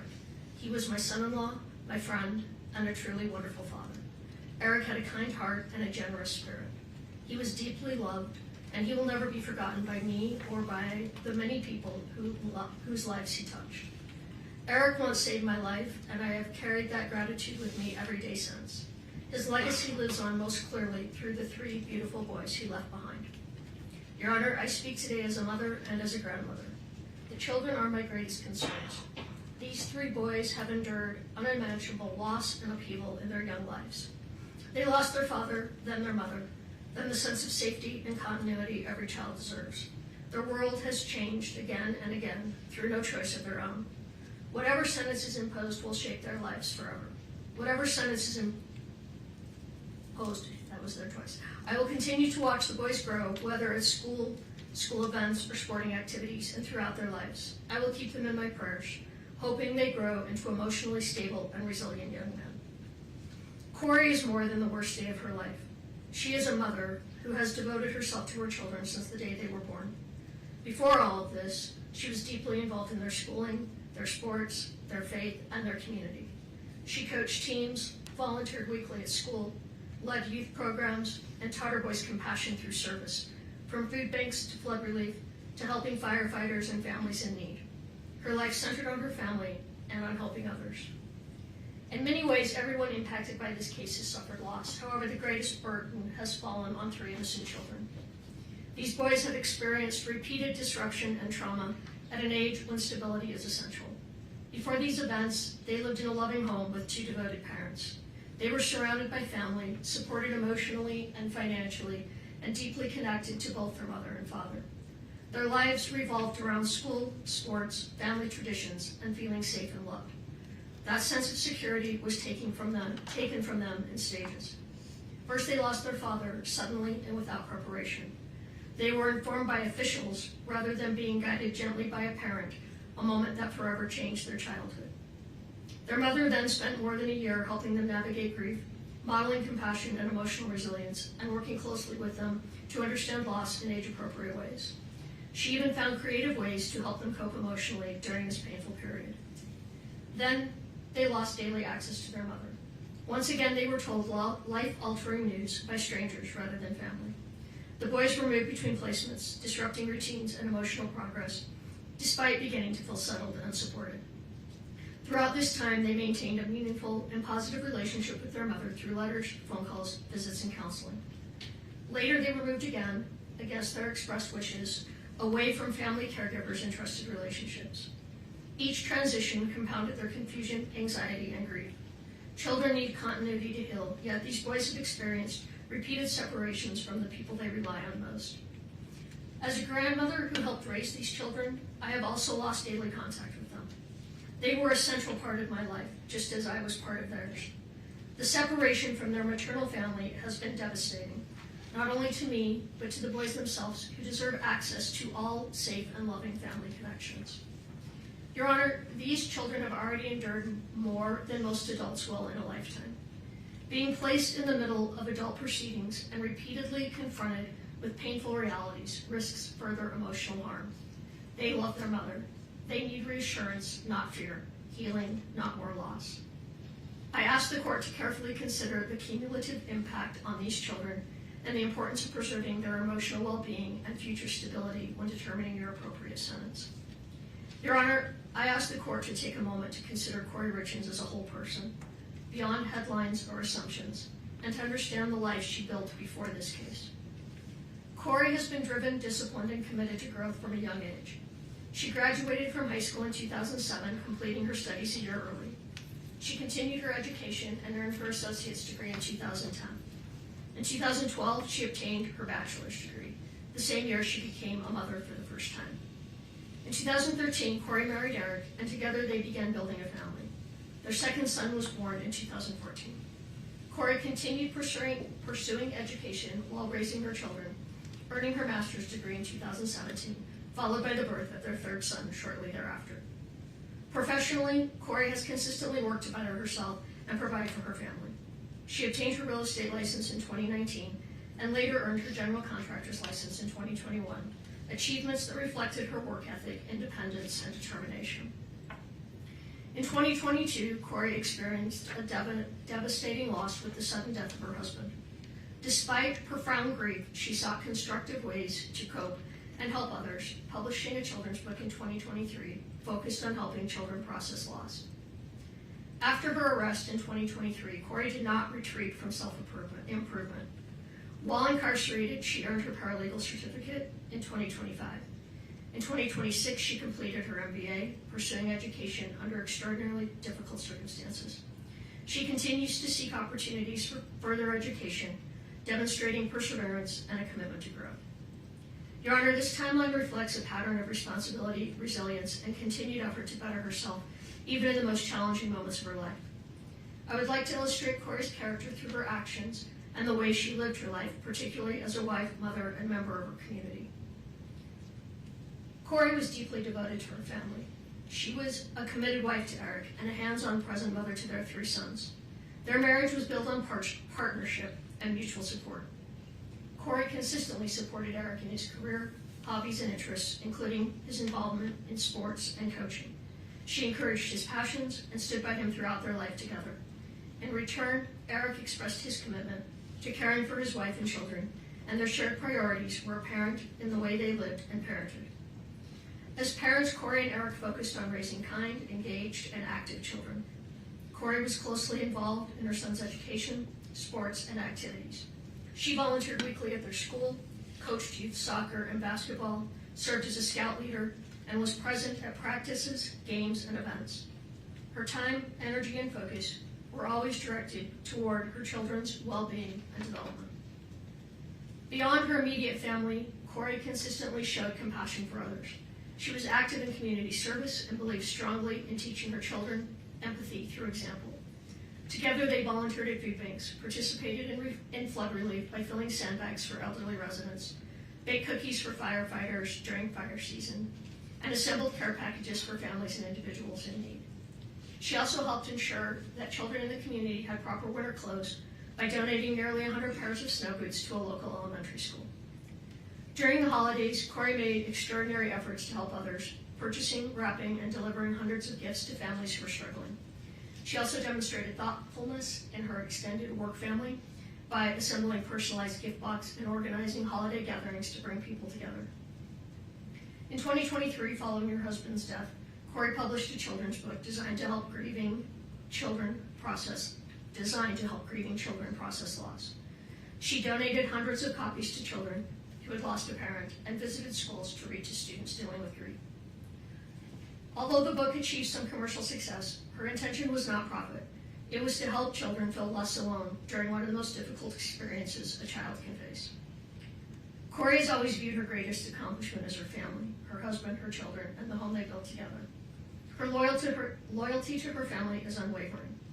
As an aunt, she has been a consistent and loving presence in her nieces' and nephews' lives, providing child care support, attending milestones and school events, and assisting her siblings whenever they needed her. She has been the person who organizes family gatherings, holidays, and shared tradition, keeping the family connected. Faith has also played an important role in Kouri's life. She and her children regularly attended church and participated in faith-based community activities, reinforcing values of service, compassion, and responsibility. Your Honor, these are not isolated gestures. They reflect a long-standing pattern of generosity, responsibility, and care for others. Kouri's life before this case was defined by service to her family and community, and by her commitment to raising her children to be compassionate and engaged members of society. From a young age, Kouri demonstrated responsibility and a strong work ethic. While still in high school, she worked nights, weekends, and holidays to help support her aunt's business, using her earnings to pay her own way through college. That sense of responsibility never diminished. She continued to support extended family members whenever they needed help. Only 3 weeks after losing her husband, Kouri faced another profound loss with the death of her uncle. Even while grieving deeply herself, she stepped forward to help her aunt by taking on the responsibility of planning the funeral. This pattern, putting others' needs ahead of her own pain, has been consistent throughout her life. Kouri has always believed that no one should have to navigate grief or hardship alone. Kouri and I share an exceptionally close relationship as mother and daughter. She has stood beside me during some of the most difficult moments of my life, including surgeries and radiation treatments, providing care, support, and comfort without hesitation. Our relationship is built on mutual reliance, trust, and love. I, in turn, have played an active role in her family's life, helping care for Eric, the boys, and Kouri, and being deeply involved in their daily lives. Kouri also shares a strong bond with her brother. Though close in age, and like many siblings growing up, it was the loss of their father shortly after high school that solidified their understanding of the importance of family. Since then, the relationship has only grown stronger. They have supported each other through life's milestones, challenges, and joys. As a mother, Kouri has always made sure her children felt surrounded by family. She intentionally included her brother in holidays, family gatherings, and everyday moments, reinforcing the value of connection and belonging. She welcomed her brother's wife into the family from the very beginning, making a deliberate effort to ensure she felt included and supported. She has constantly offered help with family milestones, celebrations, and responsibilities, always striving to ease stress for others. Kouri takes pride in maintaining a close-knit family. She believes that shared time, whether during holidays, sporting events, small gatherings, or simply simple evenings together, is essential. Creating those moments of connection has always mattered deeply to her, and she has worked intentionally to keep her family united. Kouri played an important and deeply integrated role within the Richens family, particularly during times of hardship. When Eric's mother passed away in Hawaii, Kouri provided steady emotional support to the entire family and assisted in organizing funeral arrangements, stepping in wherever help was needed during a very painful period. Her commitment to Eric's family was genuine and enduring. At one point, Eric's mother expressed that Kouri was not simply her daughter-in-law, but her daughter, a reflection of the closeness and trust Kouri had earned within the family. Kouri and Eric prioritized time with extended family, creating meaningful memories together, including regular visits to St. George, Utah, to spend time with Eric's grandmother. When one of Eric's sisters faced unemployment, Kouri helped her secure work at the hospital where she herself was employed. She also routinely provided childcare for her sister-in-law's children, allowing them time together as a couple. Her involvement went beyond logistical help. She always participated in family milestones, including serving in a bridal party and assisting with wedding planning for another of Eric's sisters. During a particularly difficult period in that sister's life, Kouri accompanied her to a self-help retreat, offering both emotional support and companionship. Within the Richens family, Kouri often served as a source of calm and connection. She consistently worked to ease tensions, provide comfort, and maintain relationships during challenging moments. Her efforts contribute significantly to the overall well-being of the family. Kouri's compassion extended well beyond her immediate and extended family.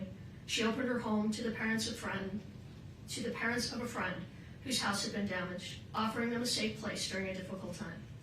When another friend's parents lacked firewood, their sole source of heat during the winter, Kouri arranged for a truckload of wood to ensure they stayed warm.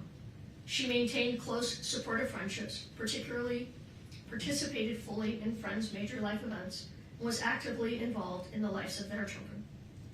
As a neighbor, Kouri was equally attentive and caring. Her home was offering a gathering place for neighborhood children, and she routinely prepared meals for parents working late or offered help to neighbors facing illness, including one undergoing chemotherapy. Her generosity was never performative. It was quiet, consistent, and motivated by genuine concern for others. Kouri is not a perfect person, but she is an authentic one. Her life has been marked by steady acts of kindness, loyalty, and service toward her family, her friends, and her community. She has always found purpose in easing the burden of others and helping people through difficult moments. Following Kouri's separation from her children, they were placed in a living situation that differed from what they expressed as their preference, despite having strong and meaningful bonds with extended family who had long played an active role in helping raise them. As young children, they had little control over these decisions, which added to their sense of uncertainty and loss. Kouri's sons are now facing significant emotional challenges in their day-to-day lives. They are processing grief, separation, and repeated changes, all at an age when stability is critical. Like their mother, Kouri's eldest son is especially sensitive and expressive, and he has struggled deeply with these transitions. All three boys are currently receiving counseling, which has been essential in helping them cope. Kouri has consistently supported therapeutic intervention and has emphasized the importance of counseling not only for each child individually, but for the family as a whole. In particular, she has advocated for additional individual support for her eldest child, recognizing his specific emotional needs. The circumstances surrounding their separation and the rules governing communications have made it difficult for Kouri and her children to openly share their feelings with one another. This limitation has taken an emotional toll on both the boys and their mother. Important thoughts, reassurances, and emotions often remain unspoken, creating additional stress and sadness. As a mother, Kouri experiences deep anguish over her inability to comfort her children as she once did. She worries constantly about their emotional well-being and struggles with the pain of knowing they are hurting while being unable to fully support them. Her concern for her sons remains constant and unwavering. Kouri has endured profound emotional and personal suffering since the loss of her husband. She is grieving the absence of the man she loved and built a life with, while navigating separation from her children and family under intense public scrutiny. The weight of these losses is immense, and it has affected not only Kouri, but her entire family, her mother, her children, and those who love her. Despite being incarcerated, Kouri has continued to demonstrate resilience and personal responsibility. Within the confines of jail, she has dedicated herself to education and self-improvement, using her time to study and work toward meaningful goals. These efforts reflect her character and her desire to grow, contribute, and remain a constructive presence, even under extremely difficult circumstances. Like many marriages, Kouri and Eric faced challenges. When difficulties arose, they chose to address them responsibly by seeking marriage counseling rather than turning away from one another. Those efforts strengthened their relationship. By all accounts from those closest to them, they were in a period of renewed connection and commitment, focused on their family and their future together. Your Honor, I stand before you as Kouri's mother. I love my daughter. I have known her for her entire life, not just through this case. I cannot speak to every aspect of what the court has considered, but I can speak to who she is as a human being, as a mother, and as a member of her family. I do not believe that Kouri did this, nor do I believe Kouri could possibly be capable of this crime. I can't validate what she did financially one way or another, and that's something Kouri will have to live with. I respectfully ask the court to consider a sentence that holds Kouri accountable for the jury's verdict, while still allowing for the possibility of mercy and hope. A sentence without the opportunity for parole would permanently separate her from her children and leave no room for redemption. Kouri's life has meaning, especially to her 3 sons and her family, and I respectfully ask that the sentence reflect not only accountability, but also the potential for rehabilitation and the profound long-term impact on innocent children. Your Honor, I ask from a mother's heart that Kouri be given a sentence that allows the possibility of a future, one in which she can continue to grow and one day be a positive presence in life and her children's lives again. I firmly believe the jury reached an incorrect conclusion and that this outcome represents a profound injustice driven by personal bias. I do not believe Kouri is capable of committing murder. No one understands her loves her children as deeply as their mother does. Thank you for listening, Your Honor. I love you, Kouri, Carter, Ashton, and Weston. Her story does not end with this sentence. It is the strength of her comeback that will define it. Thank you, Ms.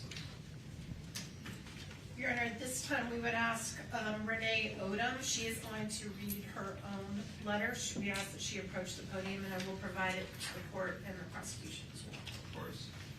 Renee, good morning. Good morning. One moment, please. Thank you. Renee, please proceed. My name is Renee Odom, and I am here today as the sister of Kouri Richins. I want to begin by saying nothing I share today is meant to excuse or lessen the seriousness of what has brought us here. Eric's life was taken, and that loss is permanent. I want to acknowledge Eric by name and say that I loved him. He was kind to me. He was a part of my life, a part of my children's life, and a part of my family. He matters deeply, and he is missed. This tragedy has devastated our family, and its deepest impact continues to fall on Kouri's 3 boys. For more than 3 years now, they have been unable to see or speak with their mother. They have lost their father, and at the same time, they have lost access to their mom. Even in separation, Kouri has never stopped being their mother. She writes to her boys every single week. She reaches out every birthday, every holiday, holding on to that connection with everything she has, and reminding them that they are loved. Kouri is my baby sister, and she has been an integral part of my life and the lives of my children. She has shown up for our family in ways that are impossible to count. I was there at her graduation from high school. I was there for the wedding of Kouri and Eric, moments filled with love, hope, and dreams for the future. She was there for my wedding and the birth of my son. She was there for me when I graduated college. She stood beside me at the baptism of both of my daughters. She poured her heart into giving my oldest daughter a beautiful sweet 16. These were not obligations to her. This is who she is. Kouri has always been the glue that held our family together. She hosts every Christmas. She planned every family vacation and made sure that no one ever felt forgotten or left behind. She believes deeply in helping others, and she has lived with this belief throughout her life. Even from behind bars, Kouri has continued to help people, offering support and encouragement and kindness any way she can. That desire to be of service has never left her. Kouri is a great sister, an awesome aunt, an amazing daughter, and she will always be a devoted mother. She is also the smartest person I know. Kouri has earned 2 master's degrees and is applying to a PhD program. Growth and learning and becoming better for herself and others have always mattered to her. Most of all, she loved her husband and her children with everything that she was. I continue to struggle to reconcile this tragedy with the loving sister and the mother I have always known. I understand and respect the court's responsibility to impose a just and lawful sentence. I am not here to challenge the verdict or to minimize the harm that has occurred. I only ask that the court see the full human picture, the pain, the accountability, the lifelong consequences that are already being carried. Please leave room for hope of a life with her boys. The impact of this tragedy will remain with Kouri and her children for the rest of their lives. Our family deeply feels the absence of her presence and that of her boys, her guidance and her love. I love you, Kouri, and I will always stand by you. Thank you, Your Honor, for letting me speak and considering my words.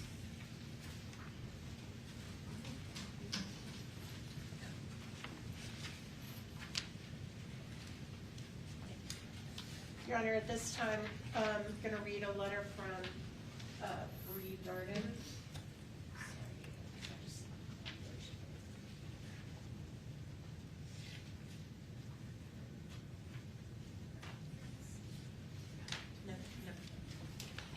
Your Honor, at this time, we'd like to read a brief letter from Kouri Richins. That is Kouri's sister-in-law, who also worked with her at her real estate business. I know Your Honor heard some testimony about that.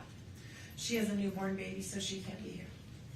Your Honor, I was introduced to the Richens family around 8 years ago, excuse me, and was able to have been around Kouri, Eric, and the boys since the youngest was 1. I spent many days, weekends, holidays, birthdays, barbecues, etc. with them all, and was able to learn so much about the family dynamic and the love they had for one another. No, their family wasn't perfect. No one's is. But those boys were loved beyond belief by both parents. Kouri and Eric did everything for the boys, to protect them, to teach them, to encourage them, to show them love, and mostly to show them 2 loving parents. My heart goes out to the 3 boys, as they do not deserve to be going through all this, as well as they do not deserve to be alienated from one side of their family. I miss them dearly every day. To know Kouri is to know the love she has in her heart. Kouri is one of the most selfless and caring people I know.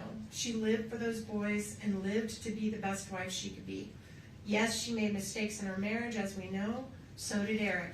But at the end of the day, they chose each other and their family.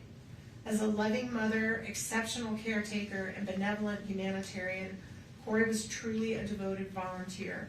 She never stood still when she knew she could help another, embodying the definition of true character. From the moment this sudden, unexplainable tragedy occurred, there has been a distaste for Kouri for personal reasons rather than factual reasons. From allegations made by individuals she regarded as family, to authorities not conducting a systemically correct investigation and then not being given a suitable, unbiased finale. The conclusion of this case seemed inevitable. Although I'm not here to argue the verdict, I am here to help provide perspective on views you are unable to hear about. Kouri is a mother, a sister, a daughter, an aunt, widow, and at the end of the day, an imperfect person striving for grace. She is someone whom the community trusted, neighbors enjoyed, and her boys counted on as a supporter. I respectfully ask that the court consider the totality of her character and her full life history when making a determination. Your Honor, the next individual that spoke is Kouri's aunt. This is Lisa's sister. Her name is Doreen Kouri.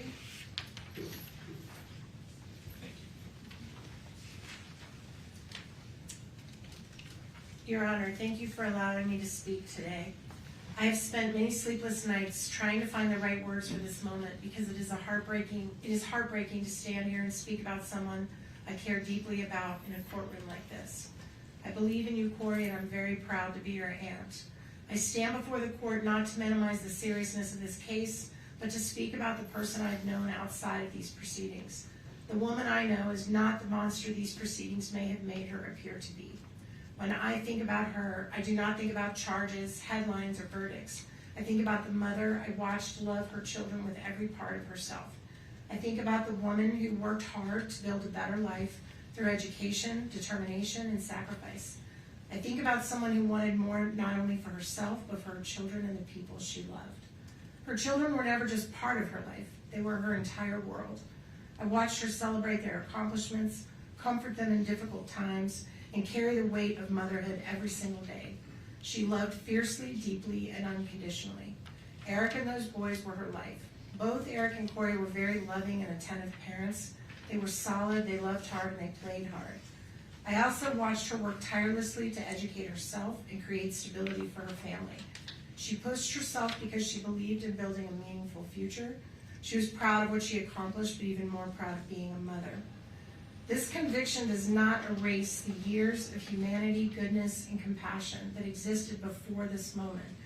I know there are people who may only see the charge or the verdict, but I ask the court to remember a person is more than the worst moment of their life, or in this case, more than a verdict that many of us still struggle to understand and accept. The woman I know is compassionate, intelligent, nurturing, and deeply human. I do not believe she's cruel or beyond redemption.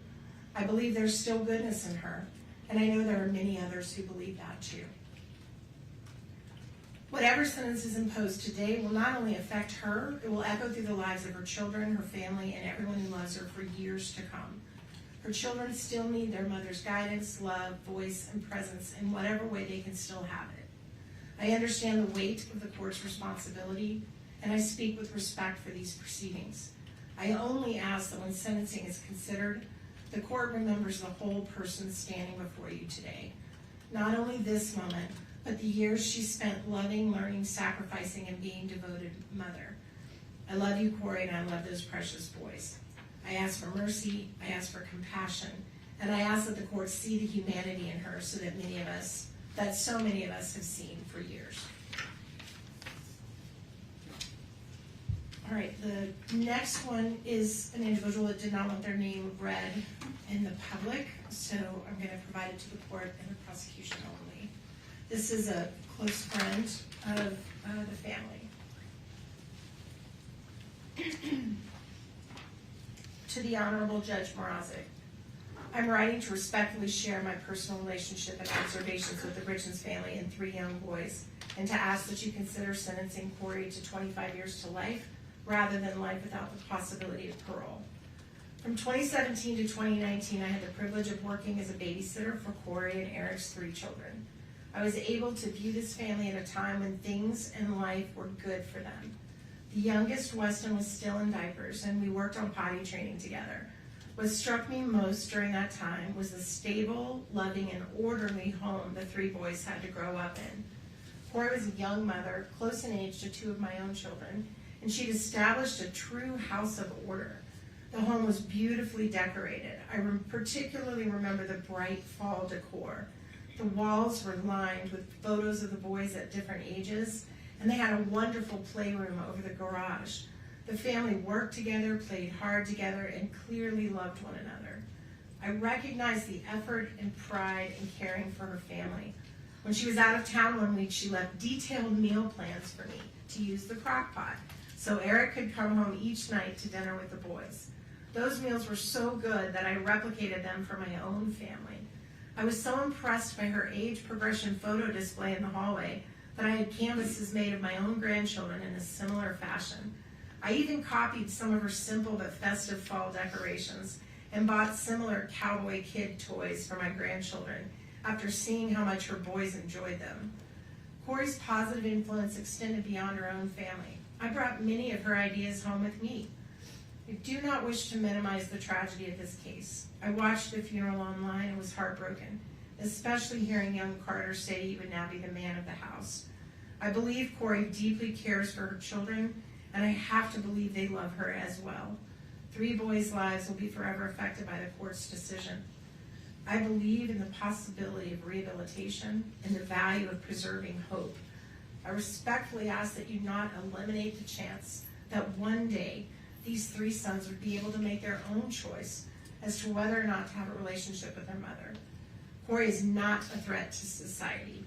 Please give her the opportunity to serve her sentence with the possibility of someday returning to her family. Thank you for your time and considering my perspective. Your Honor, the next individual that's going to be addressing the court is going to do it himself, and that is Mr. Greg Hall, and he's here to read his statement to the court.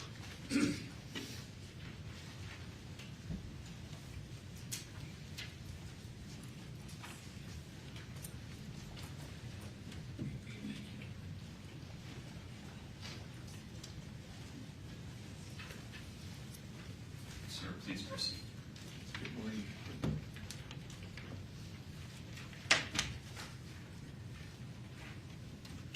Good morning, Your Honor. Before I say anything else, I want to express my deepest sympathy and most sincere condolences to the Richens and Darden's families.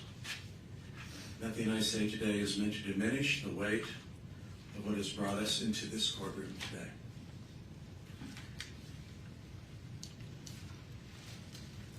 My name is Greg Hall. I have known Kouri for over 7 years, both personally and professionally.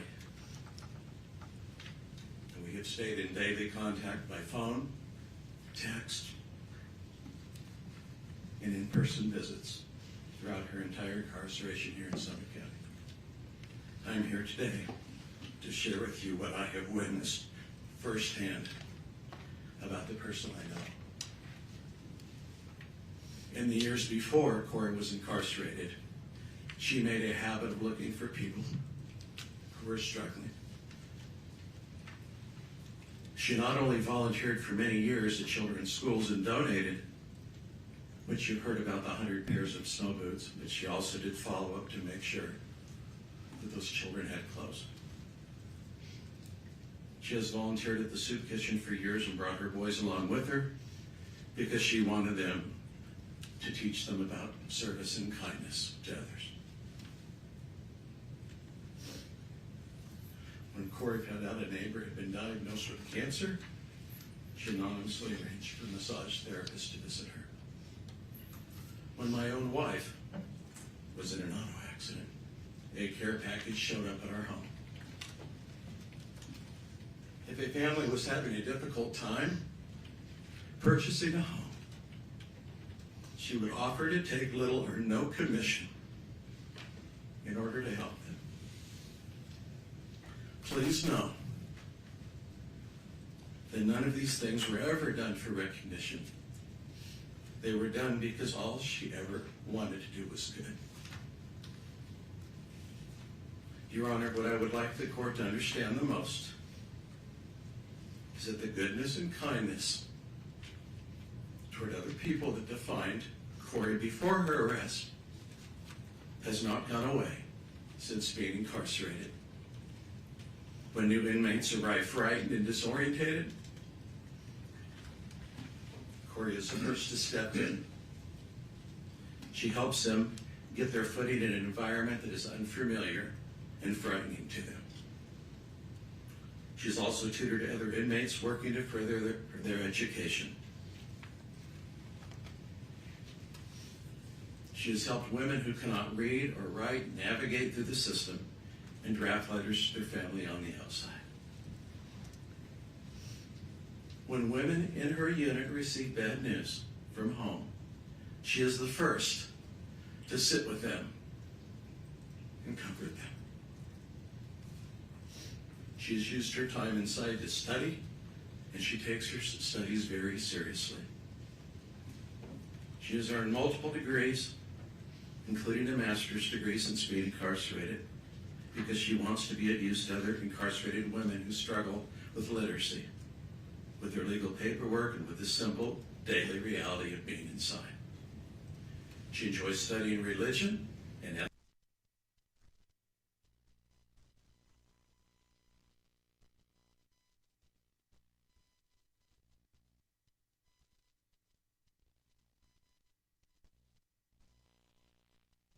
She prays for her boys and for her family every day.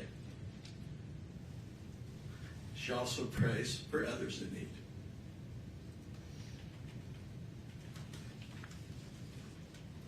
She writes to her sons, though her letters are returned to her unopened. She has not stopped trying to contact them, to express her love for them.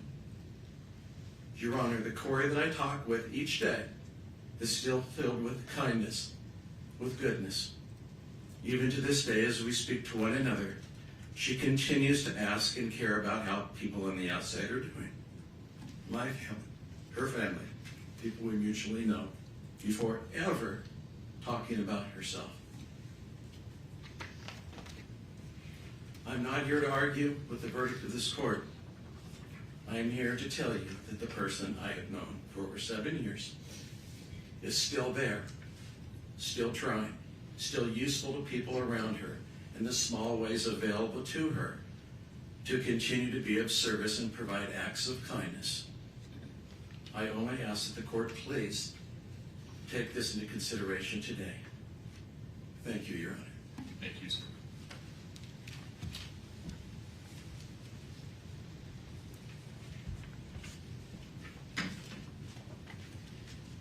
Your Honor, the next two letters are from individuals who are investors with Ms. Richens in her real estate business.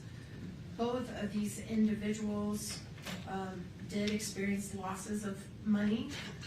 So although they may not be victims in this case, they, I guess, are technically victims in the case that is pending. So I think their perspective is important.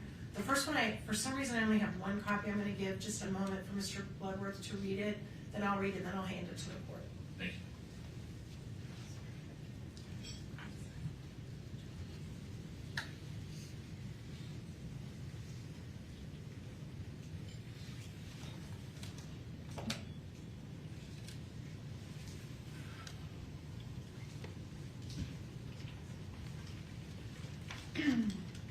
Honorable Judge Mrazek, I'm writing to you regarding whatever sentence you need to impose on Kouri Richins. I implore you to impose the lowest sentence possible, including the possibility for parole. Due to the defense resting in this case, you and the jury only heard everything negative that could possibly be said about her from the prosecution, their witnesses, and the media. There was always another side of her that was not presented. As one of the investors in some of Kouri Richins' properties, she never asked that we invest.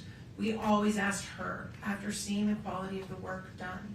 She had a real estate license and got a general contractor's license. Yes, we made money on some of the properties, and yes, we lost money on the legacy property due to her arrest. She made sure we were aware that we could lose our investments. During the time we did spend with her, we found her to be honest, caring, super smart, and constantly talking about her love of Eric and her children. She adores those boys and was involved in all aspects of their lives and very proud of all of them. I understand she has used the time in jail to obtain a second master's degree. I honestly believe that even spending time in prison, that she could still be a valuable and contributing member of society and hopefully one day have a relationship with her boys. I do totally understand how difficult it is to have someone's life in your hands, as I felt that weight as an Air Force flight nurse in Iraq many times, caring for our wounded warriors. We all need to have hope. Please do not take that from her, as she has already lost so much.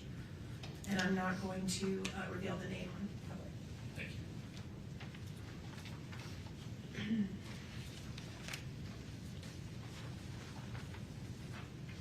The second one is also an investor, Your Honor, that did lose a significant amount of money.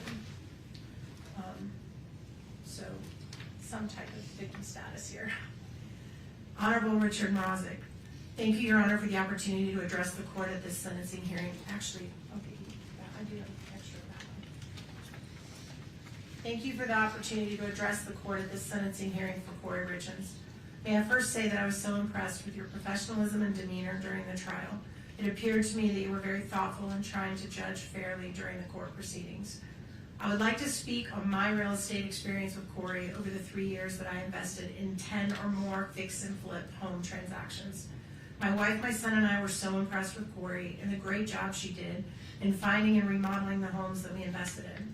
She worked hard in making those properties look beautiful after they were remodeled, and we all made money from them. We could not have been more proud of Kouri and happy for her and her family. Knowing from her brother Ronnie that she'd lost her father at a younger age, I told her once in a text message that I was unofficially adopting her as my daughter. She was a great mom for her boys, and she and Eric were so involved in their lives. What has happened since has been a tragedy for all the families involved. I never met Eric, but knew that he and his workers helped with some of the stonework on the remodels. Kouri and Eric helped stage a house that my son and I remodeled that Kouri found for us in Ogden. She listed it and had it sold in 3 days. Those were good times when the market was great for doing fix and flips, and we all benefited from it. Unfortunately, about the time of Eric's passing, the market changed and interest rates skyrocketed. Those who had house remodel properties suddenly found the buyer's market dried up and houses were not selling. We lost money as well as many of our friends in the real estate business. In watching some of the proceeding on court TV, I personally did not think that the state proved beyond a reasonable doubt that Kouri was guilty and responsible for Eric's death. I was surprised at the jury's verdict because it left doubt in my mind based on the testimonies given. Kouri has lost everything: her husband, her 3 young boys, friends, family, and her home. May I appeal to the court that her sentencing may grant her the possibility of parole at some future time. Thank you for your kind consideration. And also this name we are not reading out loud. We also have several very short statements from people who have worked with Ms. Richens in the jail. These are volunteers that give their time, no money, that come to the jail to help people that are incarcerated to try to better themselves and better their lives. This first one is from the art class facilitator, Ms. Katie Fish. Dear Judge Mrazek, I'm writing to you today on behalf of Ms. Kouri Richins. I have known Kouri over the last 2 years within the context of the educational programs for the Summit County Justice Center. I facilitate an art class as a representative of Mountain Life Church. In that art class, Kouri's carried herself with ease and warm regard to the other inmates and those of us present as facilitators. While she's shown care for the other inmates, she has also been very respectful to those of us facilitating. Even when she had been carrying challenging emotions, she's conducted herself with respect and grace. I understand that my interactions have been limited and have been laced with an expectation of certain polite behavior, but it is also not just a given that inmates will uphold that same respect and decorum. She has chosen to present with ease, care, and grace. From the brief conversations we've had about her life, I do believe she is a different person from who she was before being there. I hope and pray that her heart continues to be led toward faith and transformation. Thank you for your time. The next individual is another volunteer who teaches the class of biblical truth at the jail. This individual is named Eric Aper.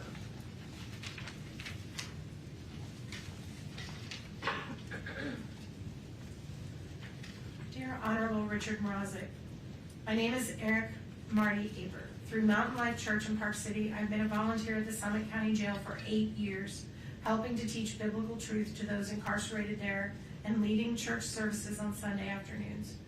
Kouri Richins has been a regular attendee of these services since May of 2023, the start of her incarceration, and has shown an amazingly consistent and upbeat, positive attitude. Kouri contributes in the church service discussions. She frequently comes alongside other inmates and encourages them to attend church as well. Not only does she encourage church attendance, she also carries the applicable issues that we discuss back to the pod where she resides, looking to find the peace and love of Jesus Christ in difficult situations where the inmates live. I have witnessed her kindness in talking with and encouraging fellow inmates that they can succeed in drug treatment programs, complete education programs, and work to overcome frustrations that come with poor decisions that end up with incarceration. Please call me with any questions or let me know what I can do to help with regards to Kouri Richins. And then the last one is also, I believe, a pastor that leads church services.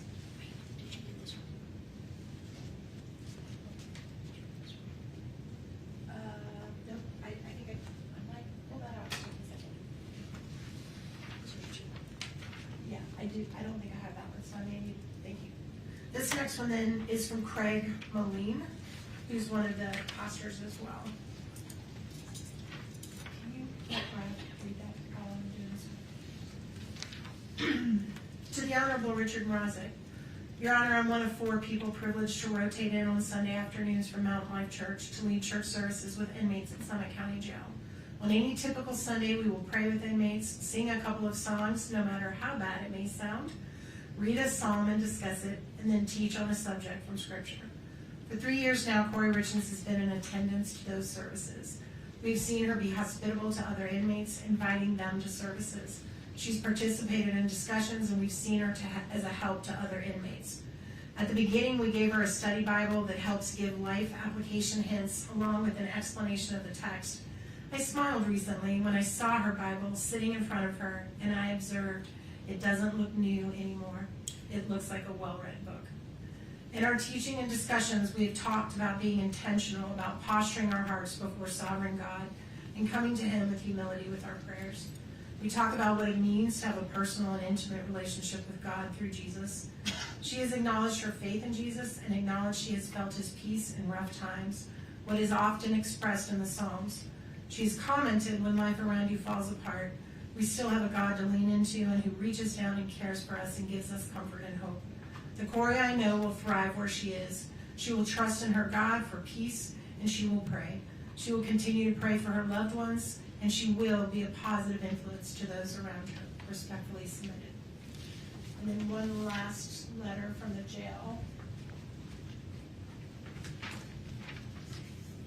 Oh, yes.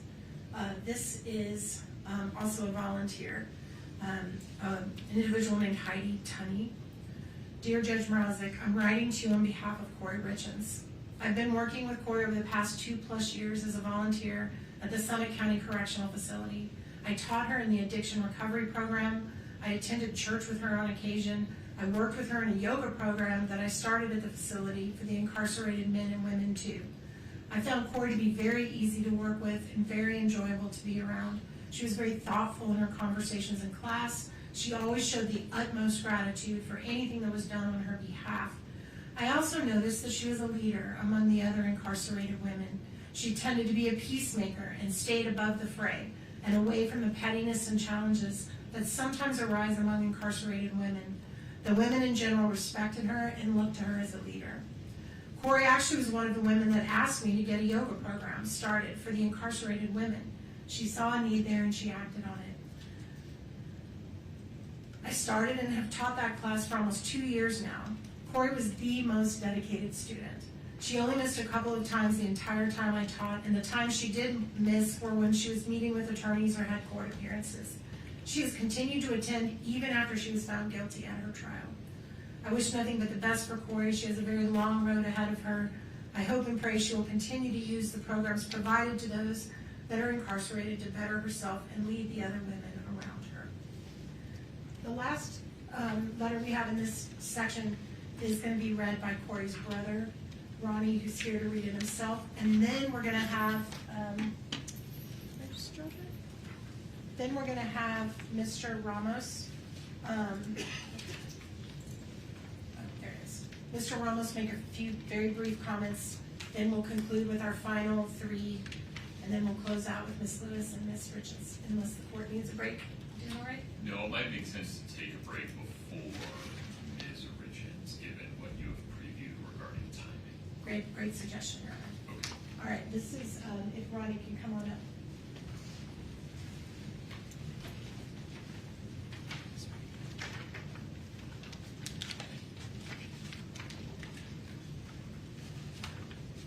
Good morning, Honor. I'd like to address the court with actually a person what I did. I'm very Kouri.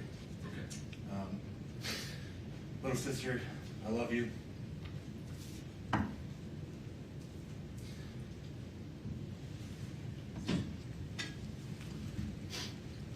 I miss you. I miss our random banter. I miss your calls.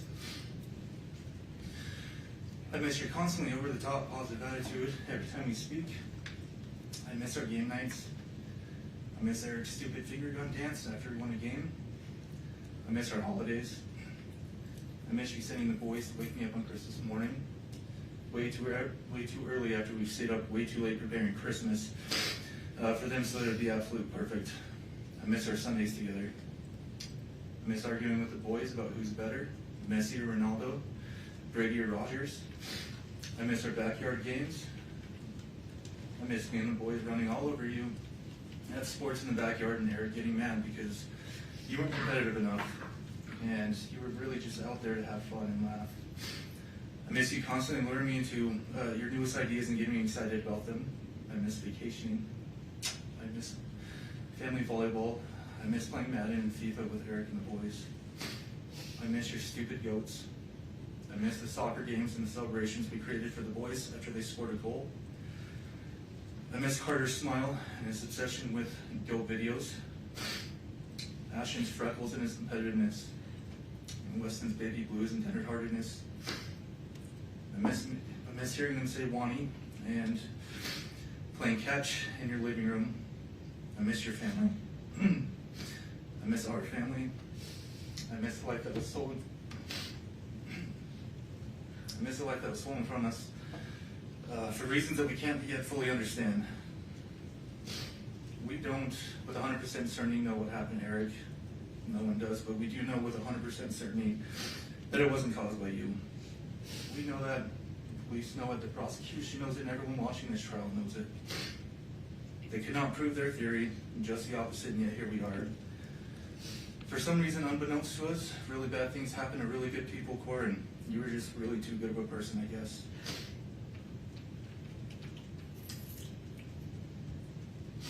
I promised Dad a long time ago that I'd always look after you and Mom, and I intend on keeping that promise. We'll get through this together, and the injustice that's occurred here in this courtroom, it'll be righted in time. Your innocence will shine too brightly to be contained once you've actually had a fair shot at defending yourself. When the day comes, I just know somehow that you're going to change a lot of lives that really need your help. And until then, little sister, just know.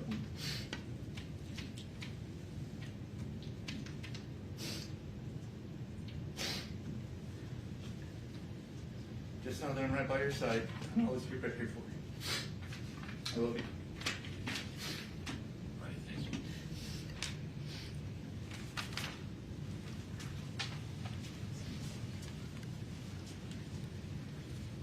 Mr. Ramos.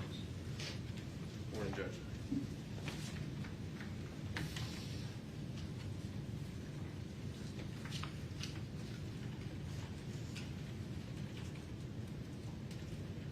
Your Honor, I want to maybe begin by speaking just plainly and honestly.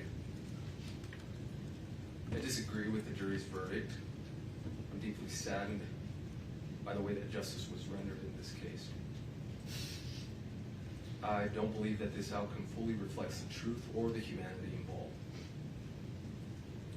But our Constitution demands something difficult of all of us, especially of officers of the court. It demands restraint. It demands respect for the process even when the outcome wounds us. And so, while I disagree with the verdict, I respect the jury's decision. And while I disagree with many of this court's rulings, I respect the lawful authority of this court, of Your Honor. This is because the rule of law only survives if we continue to honor it, even in moments of disappointment and pain.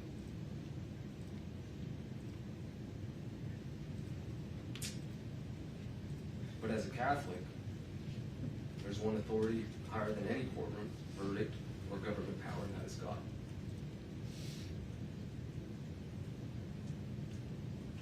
I say that as a reminder of humanity and of human limitation. Our system of justice is imperfect because every human is imperfect. I think that humility matters here today. It matters because the sentence of life without parole risks becoming something greater than punishment. It risks becoming the declaration that redemption no longer matters. The late Pope Francis said that life without parole is just a death penalty in disguise because it extinguishes something fundamental to human dignity, and that is hope.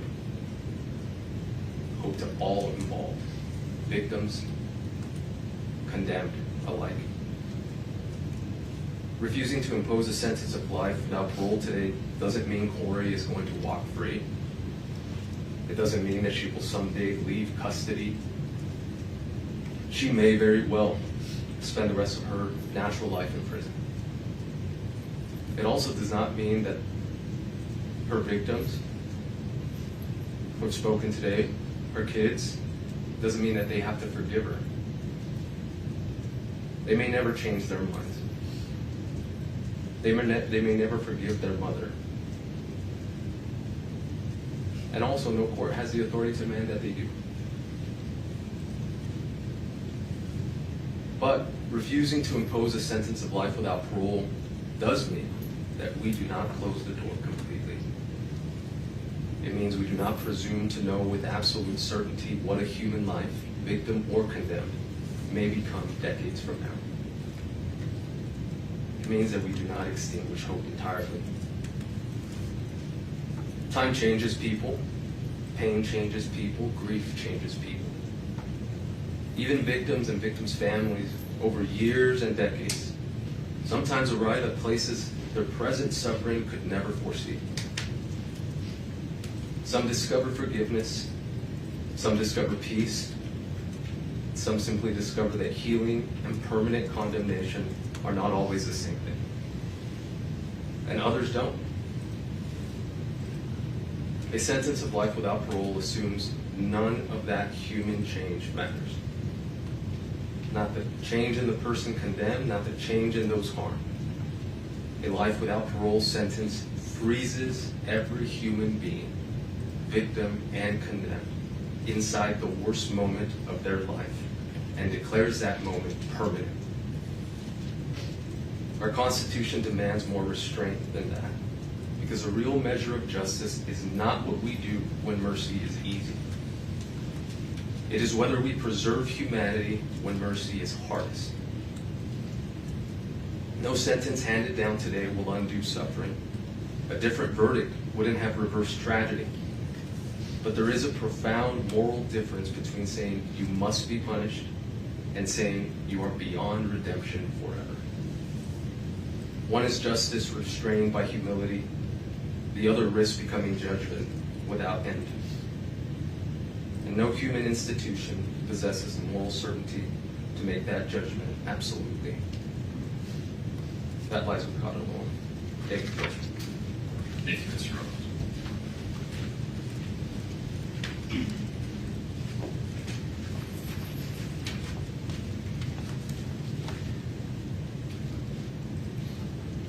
Your Honor, I told you in the opening statements that we were going to do something a little bit different when we called upon some perspectives of people that don't even know Kouri, but that have been through this horrific journey through no choice of their own. One is from a mother whose son was murdered. Again, we're going to just share her name with only the court and the prosecution.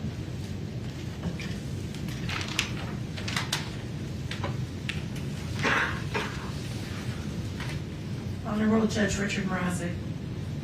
I'm going to skip the names, including the name of her son. My son was murdered almost 30 years ago in a random act of violence. He was only 18 years old. The man who killed him was just a few months older. I know the kind of grief that changes your life. I have felt the despair, darkness, and rage that comes from that loss. I know what it's like to try to rebuild your life with a heart that will never be whole again. And I know what it feels like to believe that the only thing that will ease that pain is inflicting pain on the person responsible for never getting another day with the one you love. I grieve with the family of Eric Richens. I am heartbroken for them, especially his children. And I want to be clear that nothing I'm sharing today about the criminal justice system and its many failings should be taken as any sort of criticism of them and how they feel or act in their grief. But I feel compelled to share my perspective with the court because I wish I had known what might be on the other side of experiencing the grief of losing my son and trying to navigate the criminal justice process at the same time. And I don't envy the decisions you have to make. I only want to tell you a little of what one broken-hearted mother has learned, and that is that the criminal justice system needs more humanity. It needs more mercy. And I know this because of the man who murdered my son. Sending someone to prison without the possibility of parole should be reserved for the very rare, absolutely most heinous cases. Sending someone to prison without the possibility of parole is to decide they are irredeemable, that they are not capable of change, and will never be worthy of our trust again. It is a fate so bleak, I am not sure how anyone survives it, let alone do what my son's killer did. He went into the worst place imaginable and found a way to be a better human being. He spent the first 18 years of his adult life in maximum security. Those who are sentenced to life without the possibility of parole have few opportunities to participate in programs or work because resources are limited, and why would they waste them on someone who's never getting out of prison? The criminal justice system has gotten better and better at punishment. Mercy has almost been extinguished. We're supposed to find a balance. We're supposed to remember that these are human beings, and these decisions will ripple through generations, even strangers. I am afraid with the increasing number of people sentenced to life without even the possibility of parole, we've decided it's easier to throw people away than to try and help them change, or even allow them to try and make amends for their mistakes. Far too often we let our fear and our pain put the focus on punishment with no consideration for mercy. I did that. I wanted the man who killed my son to die. I wanted him to suffer. I didn't care what happened to him as long as he never got out of prison. But as much as I know about pain and loss, I know more about hope and forgiveness, and that's thanks in part to the man who killed my son. He was sent to one of the worst places in the world and became one of the best people I know. Nearly 20 years after my son's death, I received a letter he wrote, expressing his sorrow and his remorse. His apology helped me heal, deepened my forgiveness, and created a bond that continues to bless the lives of many people. I know that every case is different, but I also know the power of hope. I believe in second chances. I believe a life sentence imposes punishment without destroying hope. My personal hope for Kouri is that she does what that individual did, that she finds a way to become a better person no matter what. I thank you for taking the time to read this letter. I know it's a heavy burden to make this decision. I express love and support to those involved and pray we'll all be better to each other. And then I also would have one more, and then we have someone who's going to testify on WebEx. Speak on WebEx, not testify, sorry, speak on WebEx. This is very short, Your Honor. It is from a former prosecutor that imposed these types of punishments. Thank you so much. Also, in keeping his name private.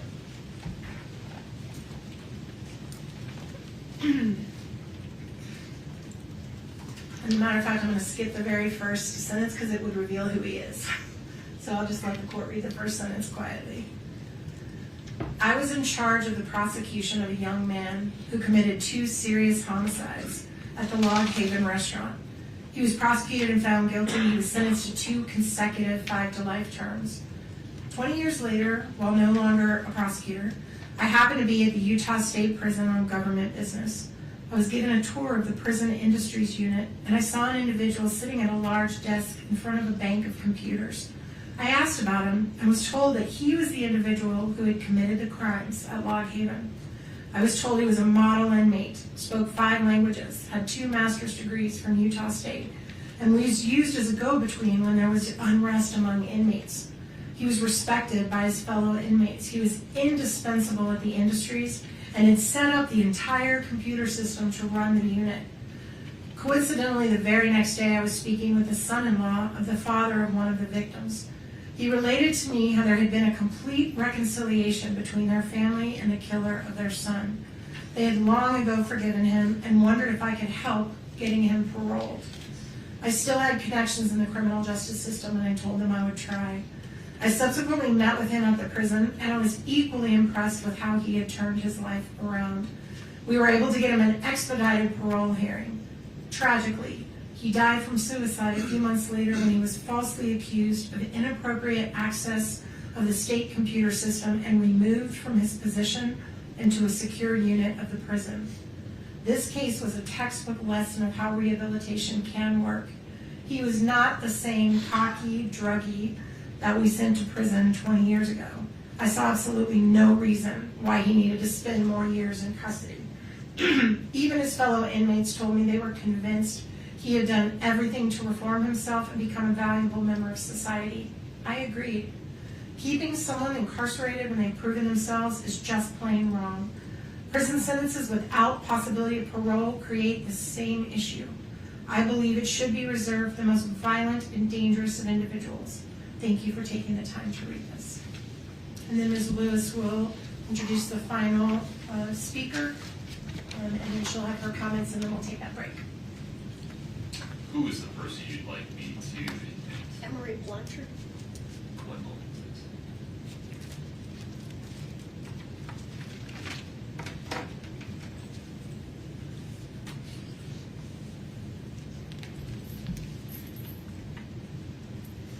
Emery, if you'd please unmute your audio, I'd appreciate it. Are we able to see her? Oh, my apologies. Thank you.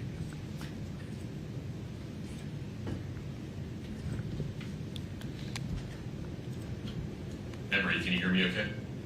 Yes, sir, I can. Okay. Ms. Lewis is going to make an introduction, and then you'll be free to make your statement. Emery Blanchard understands what no one else in this courtroom understands. What the three children of Kouri are going through. When Emery was 12, I believe, she can correct me if I'm off there a little bit, her father violently killed her mother while she and her brother were in the next room. He was convicted, and the state was seeking death, but ultimately he, at that time, when the jury couldn't decide unanimously on death, he was sentenced to life with the possibility of parole. And I'm going to let Emery take it from there and see what she wants to say. Emery, please proceed. Thank you, Judge. Good afternoon. I was asked here today to speak about a personal experience. My name is Emery Blanchard. I grew up in Park City, and in 1995, when I was 13, my father murdered my mother, Patty. It was a brutal and premeditated murder, and I was in the house when it happened and witnessed it. It was a death penalty case, but my father was sentenced to life in prison with the possibility of parole. At the time, I wanted him to go to prison for a long time, and I didn't want to see him again. I was afraid for my life and safety as well. My mother's parents and uncle raised me. We would refuse phone calls from the prison, but my family collected every letter he sent and saved them in boxes, just in case I ever wanted to read them. In a short 4 years, when I was about to turn 18, I decided I wanted to see my dad. I had questions regarding the murder that I needed answered for my own mental health. My amazing grandmother offered to take me to the prison while I was a minor if I wanted to see my dad. I wanted to spare her from having to face the man who killed her daughter, so I waited until I was 18 and could go to the prison on my own. I didn't know if I would be fearful of my father, or perhaps even so angry that I might attack him. None of that happened. The moment I saw him for the first time in over 4 years, he simply hung his head and said to me, "I'm sorry." We both burst into tears and held each other. I felt safe and as whole as possible again in his embrace. Yes, this was the man who killed my wonderful mother, but at that moment I realized he was still my dad, and I still needed him. The next decades were good at times and very hard at times. Many years I visited my dad often in prison. Some years were exceptionally hard for me, and I chose not to see him at all. I experienced a full range of emotions, and all of them were valid. I knew for my own health and peace I had to learn to let go and forgive. No easy task, but this is when I truly mastered empathy and compassion. My father served 25 years until his first parole hearing. I was for parole, but nevertheless he was denied and given another 5 years. At his age, I knew it was a death sentence, and it was. Just last year, after 30 years of incarceration, he died 4 days shy of his 81st birthday. My second worst nightmare came true, the first being my mom being murdered. I was not able to see him while he was dying. There was no compassionate release. Some may say he deserved that, and maybe he did. I can tell you that no amount of time served ever made this situation right. 20 years, 30 years, and even death. None of it can bring back my mom or repair the immeasurable damage that he caused me and my family. Once 20 years had passed, my grandmother even said to me, "It's been long enough. You want your dad." I wanted my mom, but I did still have a living parent, and I needed him. I don't tell you this story to tell you how to feel or that I understand how you feel. I'm offering that hearts and feelings can change over the years. To honor my mother, I'm a victim advocate who supports people in domestic violence situations, and I now help people with PTSD heal at my ranch in southern Utah using nature, horses, and farm animals as teachers. I teach compassion for humans and animals alike, and I found a way to turn my pain into purpose. But I will tell you honestly that life is still hard, and losing both of my parents at that young age harmed me greatly and left me with a very sad and lonely heart. No amount of prison time made me feel better, and in the later years my father's incarceration wore on me severely. What I will leave you with is this: hold tightly to the good memories of your father, and in time, perhaps your mother too. Cling to your family and siblings for love and support. Please let love reside in your hearts and not hate. I pray for your family and for your peace and healing, and thank you for allowing me to speak today. Emery, thank you very much. Thank you, Emery.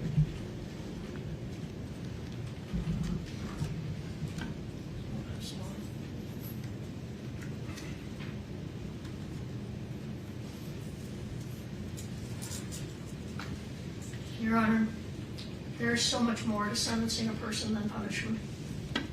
That is why in sentencing someone, the court must consider the totality of the circumstances, the whole person, and who that person is beyond their worst habit. In their sentencing memo, the state cited to State v. Holland, which was a death penalty case.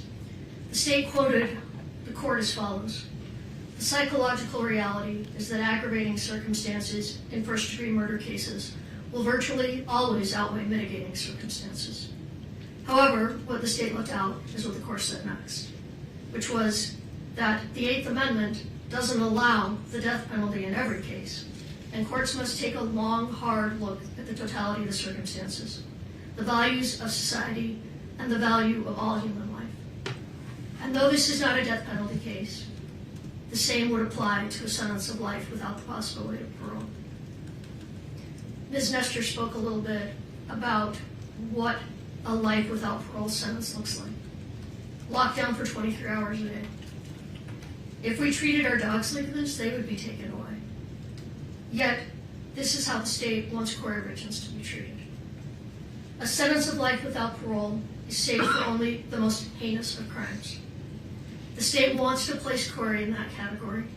They say she is in that category, but this simply is not the type of crime that we typically see get a sentence of life without parole. Currently, there are approximately only 72 people in Utah serving this sentence. These include people such as Edward Deli, the co-defendant of Vaughn Taylor, who is currently on death row. They killed 2 women, kidnapped 2 young girls, and attempted to kill those girls' father by lighting their cabin on fire. I believe that was in Summit County.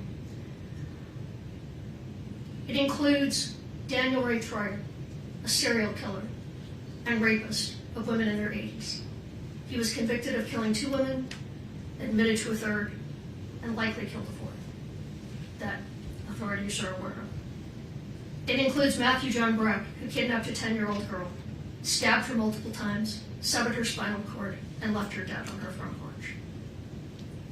It includes numerous individuals who brutally murdered children, some who murdered police officers. There are only a handful of people serving life without the possibility of parole for killing a spouse.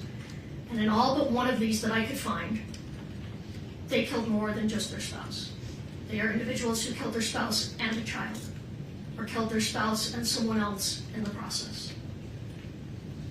The only one I'm aware of who killed a spouse and no other individual is Craig Crawford, who set fire to the home of his estranged husband, leaving him to die in the fire. And then there are individuals serving sentences of 15 to life who committed arguably more heinous acts than what Kouri Richins has been convicted of. Eric Sampson abused his wife for 28 years, ultimately killing her in their St. George home, leaving her dead in their bed. He continues to maintain his innocence, and he's serving 15 to life. John Weston Erickson stabbed his wife to death in front of their 2 young children, also injuring his 7-year-old daughter, who attempted to wrestle the knife out of his hand, serving 15 to life. Joseph Castillo, his wife, stabbed his wife to death in their garage while his teenage son tried to stop the attack. These men are all serving 15 to life sentences. There are many more examples. Murder is the worst of all crimes, but to say that this particular case is the worst of the worst is simply not true. The state chose the evidence they put forth to obtain their conviction, yet they are not satisfied with what was presented in this court and to the jury, and instead they waited until 2 days before the sentencing hearing and publicly filed what can only be described as a character assassination, filled with unsubstantiated claims from unknown and unsworn sources who will never be cross-examined about these claims. The timing of this filing was no coincidence and left no time for our team to arrange rebuttal witnesses or evidence. Furthermore, it appears that the sentencing memo was not a so subtle attempt to get into the public eye evidence they elected to hold back from their case in chief, and then were precluded from presenting when Ms. Richens exercised her Fifth Amendment right to remain silent and submitted the case to the jury without putting on any evidence. To allow the state to use this sentencing hearing as a public platform to make new unsworn allegations untested by cross-examination or sufficient investigation would violate Ms. Richens' right to due process and would be contrary to the the Utah Supreme Court's finding in State versus Limesick. I don't know if I'm pronouncing that right, but I have the cite if you want it. Which stating that the due process clause of Article 1, Section 7 of the Utah Constitution requires that a sentencing judge act on reasonably reliable and relevant information and exercising discretion in fixing a sentence. The state's memo should be stricken in its entirety and not considered by this court. Not only are the claims made by the state in their sentencing memo unreliable and irrelevant, much of what they argue is either misleading or outright false. I'm not going to go into everything that we take issue with, but I do want to point out a couple of examples. They state that DCFS supported a finding of emotional and physical abuse by Kouri against her oldest son.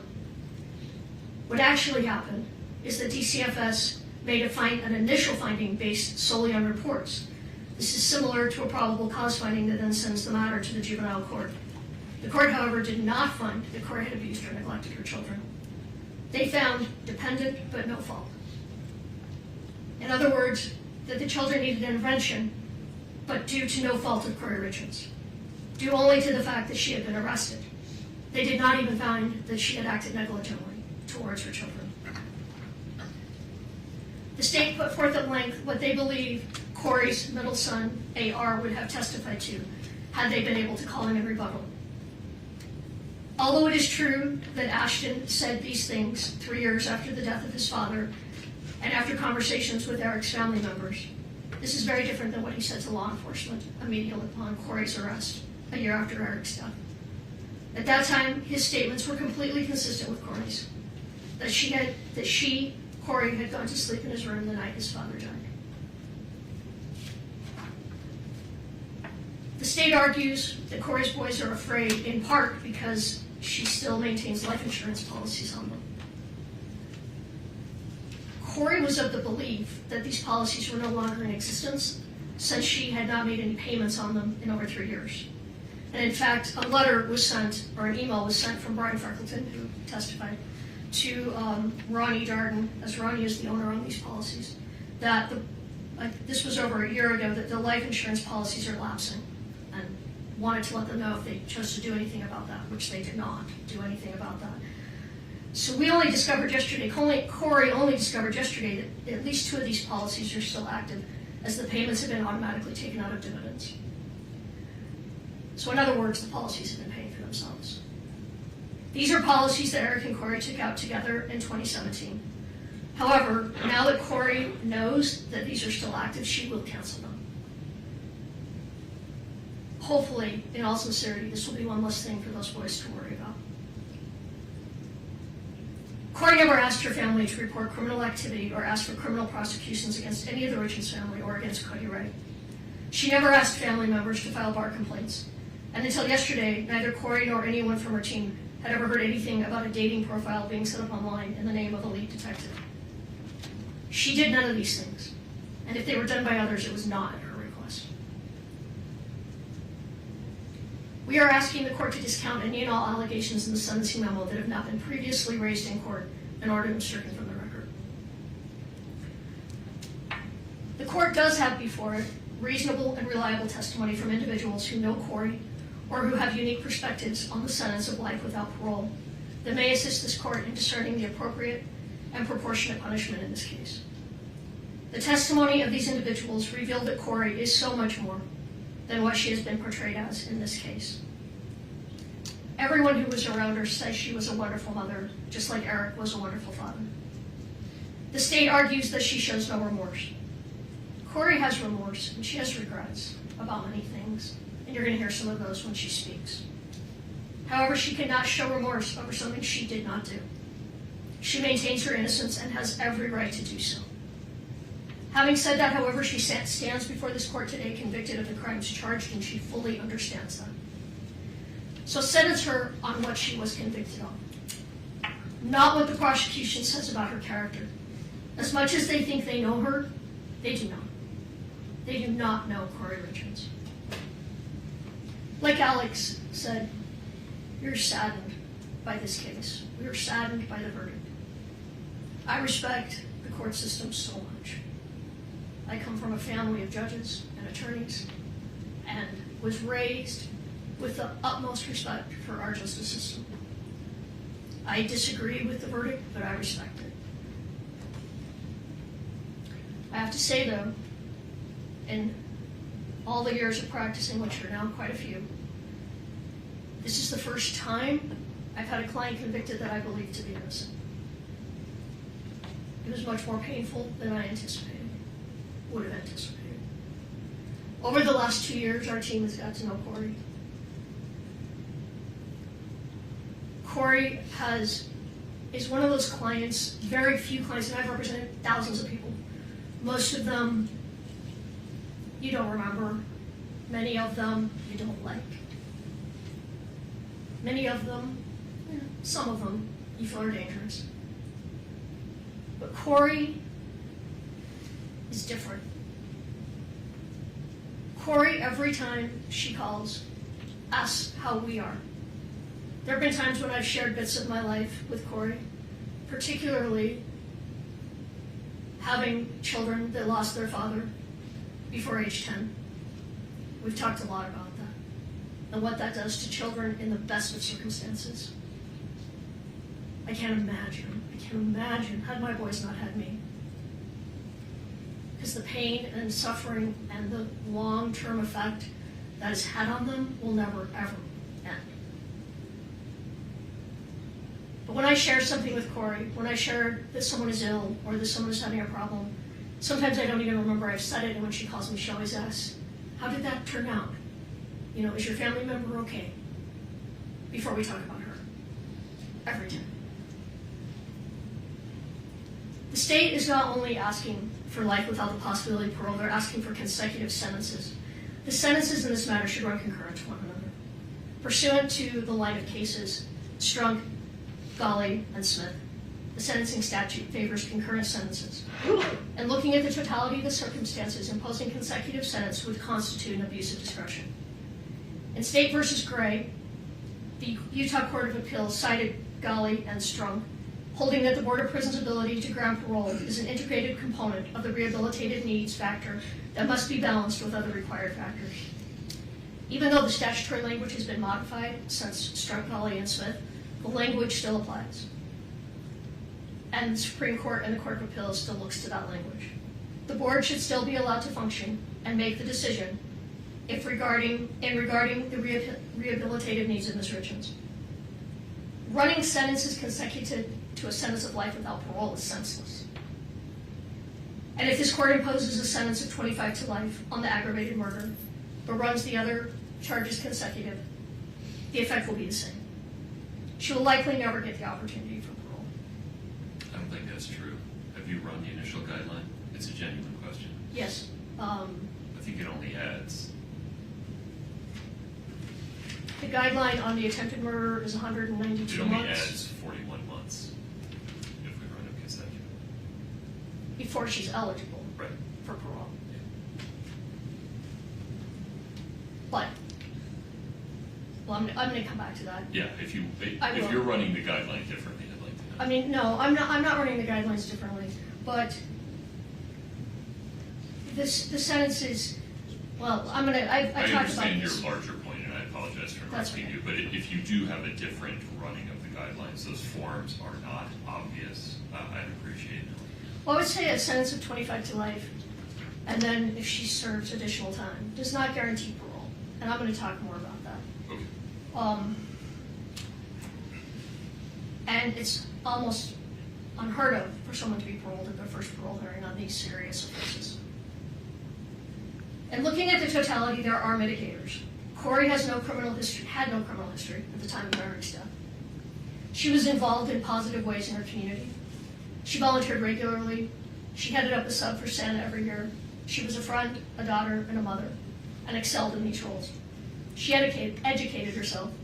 She was involved in every aspect of her son's lives. There is no reason to hold her in prison for life. We asked this court to impose a sentence of 25 years to life. When you put aside all of the media, all of the injuries, and you look at the crime she is convicted of, this is an appropriate sentence. A sentence of 25 to life is not a sentence that guarantees the release of Kouri Richins. It is not saying that she even should be released. What it is saying is that the decision whether she should be released is a decision for someone else to make on another day. A day that will be, at a minimum, 25 to 30 years in the future. A future that could look very different than today. Although today is not a day for forgiveness, that day may come. A sentence that allows for parole is a sentence that gives a pathway to forgiveness. You heard from Emery Blanchard, the only person in this room that understands what the Richens boys have been through. You heard how the day came when she missed her father. She wanted her father in her life. I know that she came to a place that she hoped to spend one more day outside of the prison walls with her father. And that day didn't come. He was not paroled, and he died in prison. I don't minimize what Kouri's boys are saying today. I understand it's contradictory to what other people are saying regarding Kouri as a mother. I don't know why they're saying these things, but what they think and feel today, they are allowed to think and feel those things. They should be. Their feelings are valid, and it's okay. And I think Kouri will say this too, but she wants her boys to know it's okay. People change. All of us change. Kouri will change. Those little boys will change. A sentence of 25 to life will not be easy time. It will be hard time. The first part of that sentence is generally served in maximum security for the first 3 to 4 years. But if the day comes when her children want to see her face to face, a 25 to life sentence will make that easier for them. If they, like Emery, decide someday they want a relationship with her, even one behind the walls of the prison, a 25 to life will make that possible. And a sentence with the possibility of parole, like I said, does not mean she will be paroled. It's very possible she will spend her life in prison. And quite frankly, if her case does not come back on appeal, and she is in prison and she maintains her innocence, parole's highly unlikely. But the Board of Pardons is uniquely qualified to make that decision. That is their job. And it is a particularly important job in the most serious of convictions. They will be the ones looking at a woman who will then be in her 60s or possibly 70s. They will decide if she has been rehabilitated and if she is a danger to the community. These are not decisions that can be made today.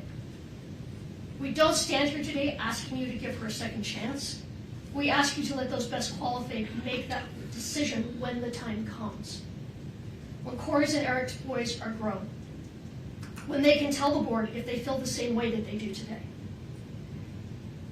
You heard a letter read today from a woman who once stood in the shoes of the Richens family. At sentencing, she wanted life without parole for her son's killer. Now she does not. She has changed. Her views of prison have changed, and her feelings towards the man that took her son's life has changed. But a life without the possibility of parole, the sentence cannot be changed. If Kouri and Eric's boys someday change their mind, and it is too late to say something different than what they've said today, this day will become one more day that haunts them. If in 30 years they still do feel as they do today, they will have the opportunity to express those feelings. But don't allow their statements at age 9, 12, and 13 become another tragedy, another trauma that they may end up suffering as adults. A sentence that doesn't allow even the possibility of parole is a sentence that tells the world there is no hope. There is no growth. There is no change. There is no room for forgiveness. There is no room for love. That we are all our worst act and will never be anything more. And that is not the human experience. In a world where humanity is waning, act with humanity. In a world where hatred is encouraged, act with kindness. In a world where forgiveness is seen as a weakness, act with compassion. A sentence of 25 to life with the other charges turned concurrent reflects the seriousness of this offense, takes into consideration the totality of the circumstances. Further, it follows the recommendation of the pre-sentence report, and it is the appropriate sentence in this matter. Thank you. Thank you, Ms. It is 12:55. We're going to take a break until 1:25 to make sure Ms. Richens gets an opportunity to use the restroom and eat something. Mr. Bloodworth, you look like you have something to say. Your Honor, does the court want to hear from the state one last time before the proceed allocates? I do not. I have this firmly in hand. I would like to make it clear, in case there was any ambiguity, that the court has considered and is denying defendant's request to strike portions of the state's sentencing memorandum. Yes, thank you. Court will be in recess until 1:25. Let's make sure that Ms. Richens gets something to eat. Thank you.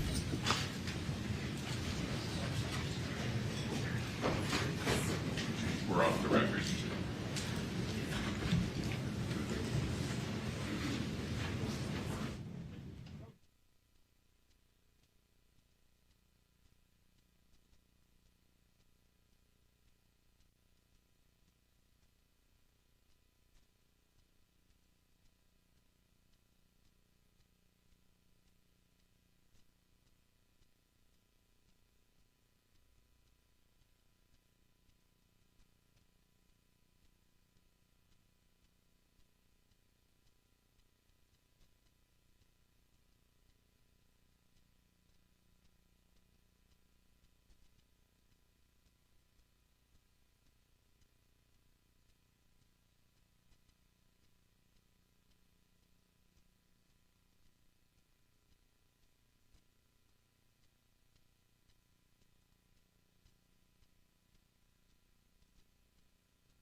case 231500139.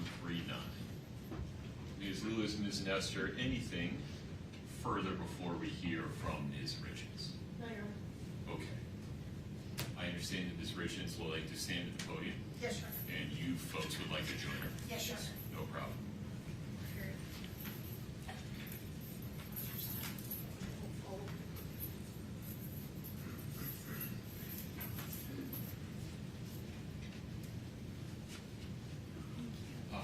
There should be Kleenex up there if you need it.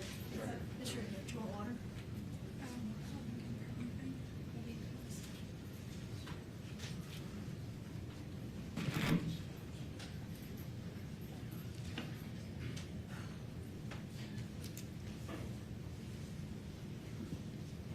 My sweet baby boys, I know that today you don't want to speak to me, have a relationship with me, or you may think you hate me, and that's okay. I will never be angry at you for your feelings. When the day comes that you're ready, I will be here for you, waiting for you, and loving you. But I need you boys to know and understand that I have been desperately trying to get in contact with you any way that I can for years. That all of my communication has been completely cut off from you since early 2024. And now I will use any opportunity I can to get a message to you. Even if that means sharing it publicly to the world, fully restrained, in my jail clothes, in one of the most horrible situations possible. I don't care, and I'm not embarrassed or ashamed by any of it. All I care about is you boys. I will do whatever it takes for you to hear the truth from me and to come home to you. For the time being, I don't know when that is or when my next opportunity will be. So for now, bear with me as I have tried to consolidate everything I've wanted to share with you for the last few years, with everything I want you to know until I'm able to speak to you again, and one long message. And although you may not be ready to hear it today, that's okay. My hope is one day you will be. May 6th of 2024, temporary custody was transferred from the state of Utah Child Services to your Aunt Katie and Uncle Clint. My last video call with you boys was several weeks prior to that, around April 24th, 2024, when you were still in state's custody. Once temporary custody was transferred to Katie and Clint, against my wishes, they cut off all of my communication between you boys and I. It was years before I would ever have a trial. I warned social services that if they gave custody of you to the Richens family, it would be the last time I would be able to see or speak to you boys again. And your opinion of me in this case and wild allegations would soon mirror those of the Richens family. And that's exactly what happened.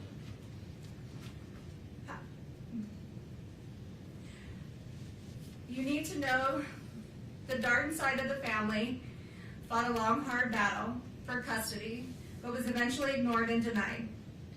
Since temporary custody was granted to Katie and Clint, they have not allowed me to see or speak to you. No more video calls, no more visits. They blocked the phone number for the jail so I can't call you. Birthday cards, Christmas cards, the letters I would send you boys, they were all returned or rerouted. All of my contact was cut off more than 2 years ago. So please ask them. Please ask them for your cards, for your letters, if I tried calling you. Please just ask them, whether it's now or in 10 years. The one thing I need you boys to know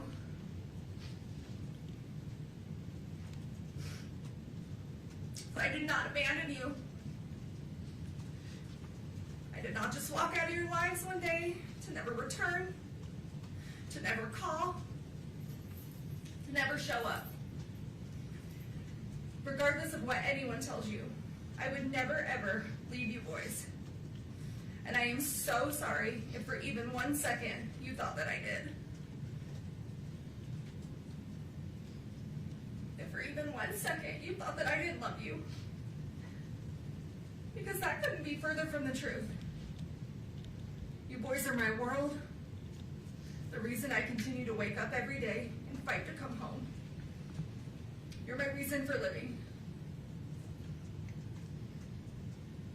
I understand that you're in a difficult situation, mentally, emotionally, and physically.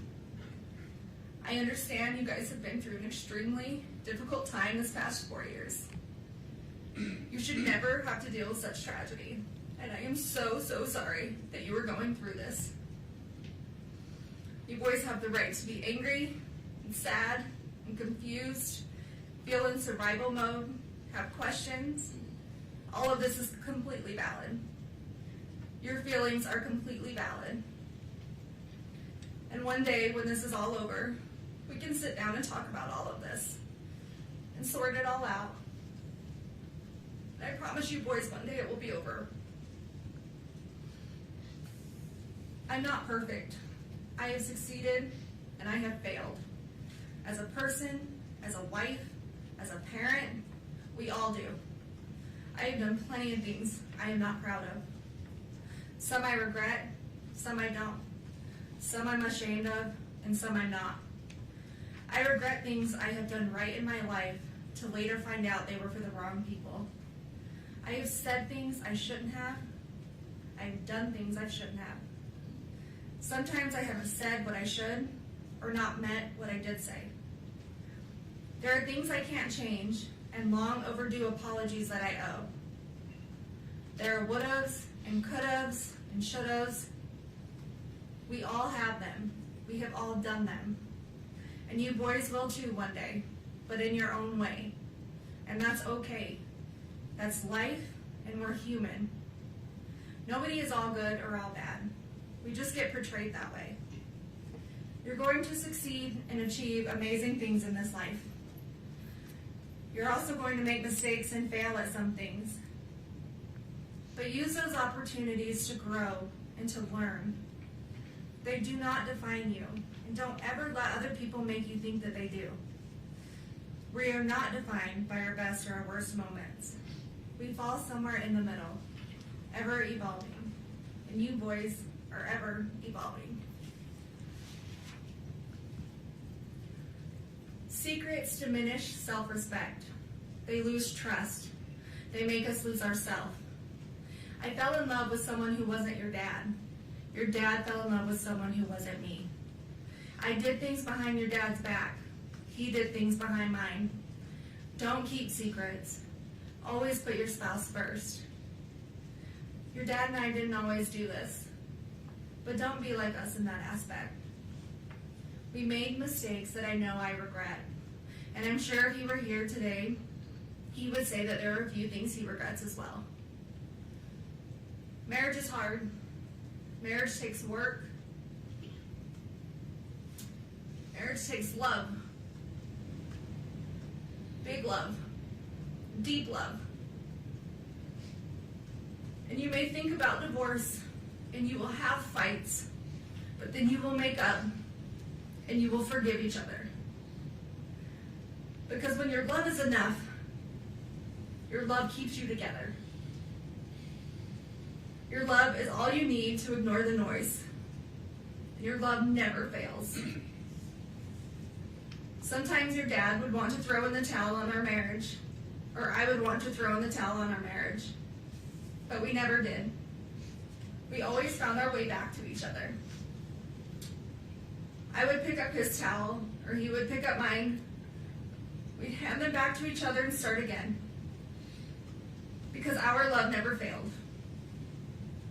We stopped keeping track of each other's wrongdoings, and we forgave, and we moved on, and we loved. And if I had to relive all of those hard days all over again, I would do it without question. Your dad and I were a lot of things, a mess of sorts sometimes. But we were this crazy, beautiful mess that made us a family, because our love was enough. Our hard days never outweighed our good days. Our weak moments never outweighed our most memorable happy days. We always laughed more than we cried.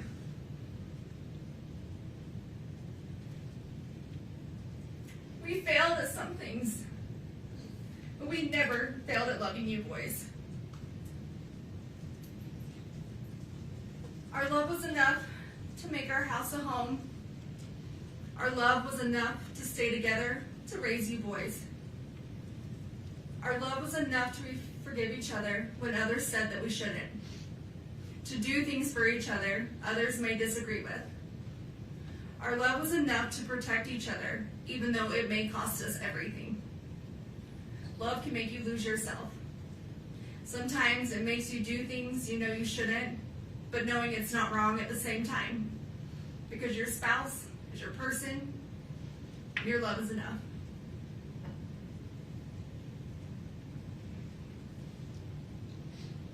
One day, you will meet someone and fall in love and understand that just your love is enough. Enough to withstand everything else, the noise of the world, the obstacles, the trials of marriage, the heartache, bad choices, forgiveness. You will understand your love is enough, and your love never fails. Don't worry about what others think about your relationship. Don't worry if they would do things differently. You just love. And you love big, and you love deep, and you protect your love. Your dad and I didn't have it all together. Together we really did have it all. Because we had you three. Don't let anyone choose the direction of your life by their opinions and their judgments. Being able to hold yourself together in the worst of situations doesn't make you emotionless. Separating personal and business life and emotions doesn't make you unreasonable. Resentment can get the best of others. Don't let it get the best of you. People will always have a lot to say about lives they've never lived. Live your life the way you choose to live it. Just be safe and be healthy and be happy. That's all that matters.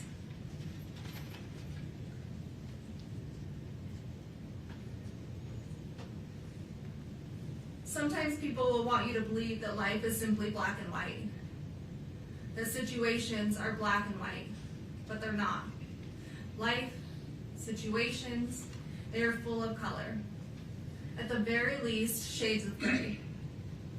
Always question the color, even if you're only questioning the gray areas. Keep an open mind.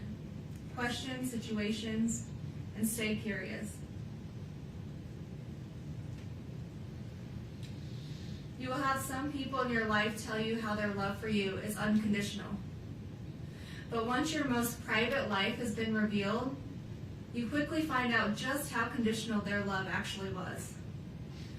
Choose the people you hold close to your heart wisely.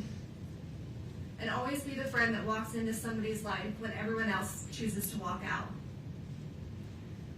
Always remember, the only people you owe your loyalty to are those people who never made you question theirs.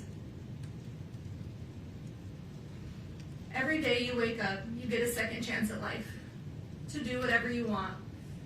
Be whoever you want. To succeed in all your dreams. Take the day and run with it. It's a blessing. Don't take it for granted. Sometimes you will have hard days when all you want to do is count all the ways things are going wrong or have gone wrong in your life. In that moment, stop, take a minute, take a step back, take a breath, and switch your thinking to count all the ways that it has gone right. All the good that has come to you, boys. All the grace, the blessings, and the love. Remember that anyone can give up on something. That's the easy way out.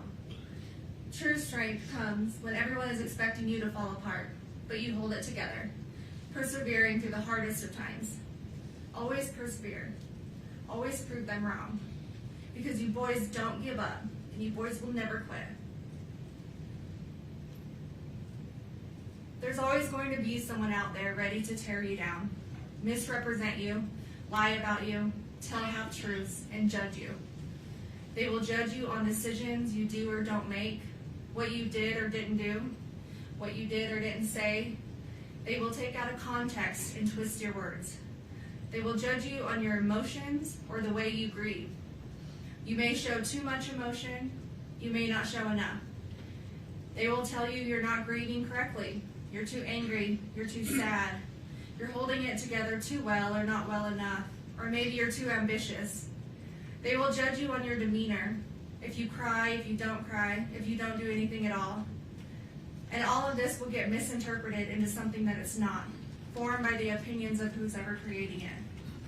And then silence is also too often misinterpreted and misjudged. But when people behave that way, it has much more to do with them personally than it does you. Everyone's entitled to their opinion. It doesn't make it true. Remember who you are and what you stand for, the truth, and ignore the noise. Ignore their noise. Ignore their egos, their entitlement, and their biased judgment. Those who abuse the power and the positions they hold will have a higher power to report to one day, and that higher power holds the final truth, their final truth. Don't ever let someone tell you how to show emotion, how you're supposed to react to any given situation. Don't care what others think about you, what others say about you, just let them talk. Just be you, be yourself, be authentic, be genuine. Because those who truly know you, who truly love you, is all you need.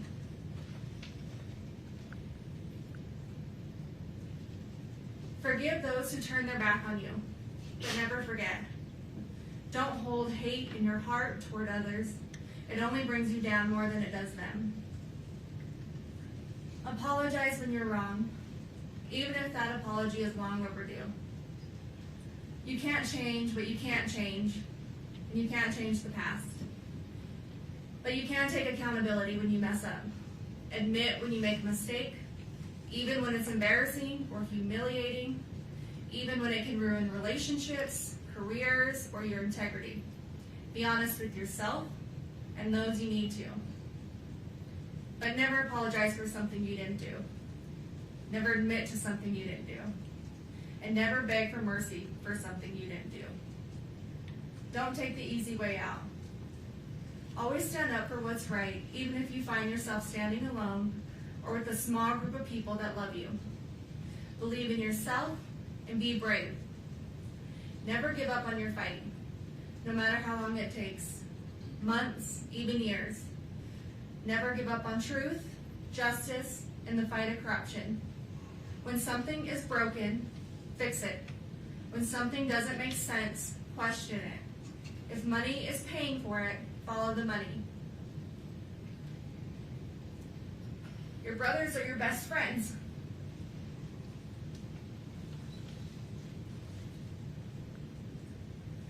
Your dad and I raised you boys that if you cared about nothing else in this world, you care about each other.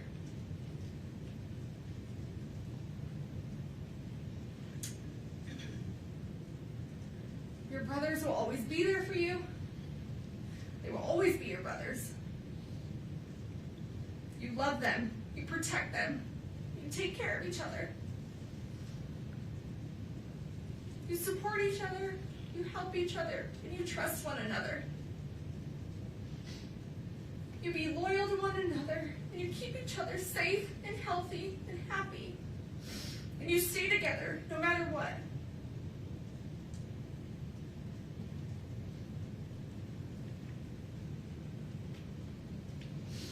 You have each other's backs.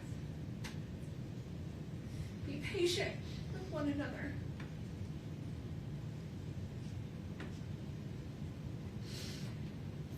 Don't keep track of wrongdoings. Let them go. Forgive. Move on. Show compassion, empathy toward each other. And never go a day without telling one another you love each other.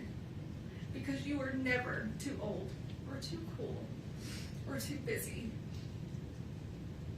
to love each other.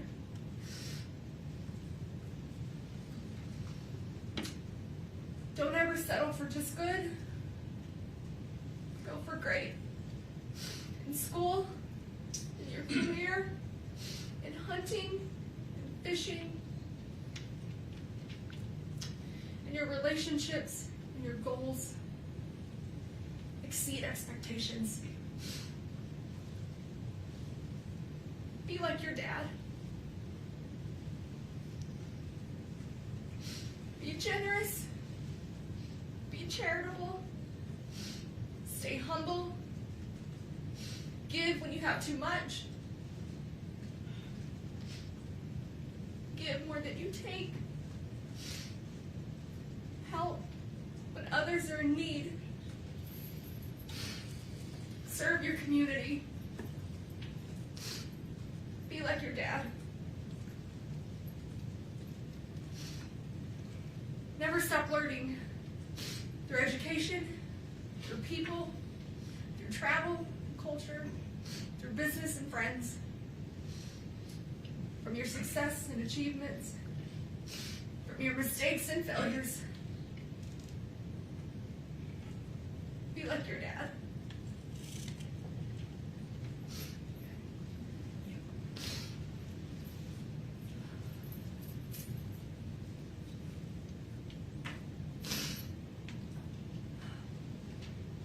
Love the outdoors.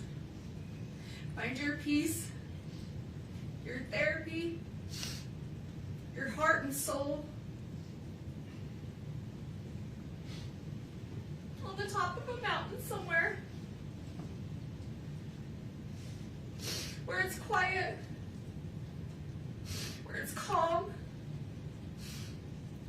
where you will be able to feel the spirits of those that you love and miss the most.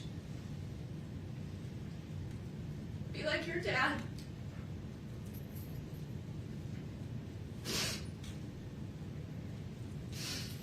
Laugh. Laugh often. Laugh loud. Laugh when you want to cry. Laugh when you're mad. Have that laugh that everyone recognizes and no one will ever forget. Even when you're gone. Be like your dad.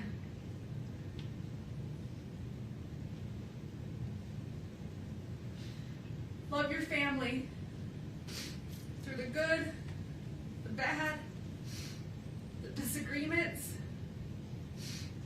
the back and forth arguments. Choose forgiveness. Choose love. Choose happiness.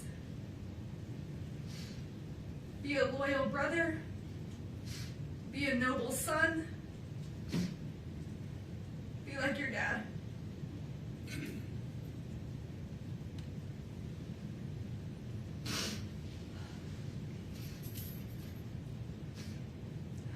Have the hobbies that bring you excitement and joy, that give you a break from life, but build your life full of people and family who you love and that love you.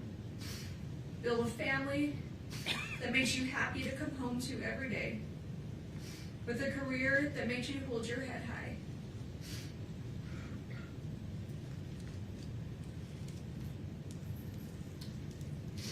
Be the friend everyone wants to be friends with, the dad that everyone wishes they had. Be like your dad.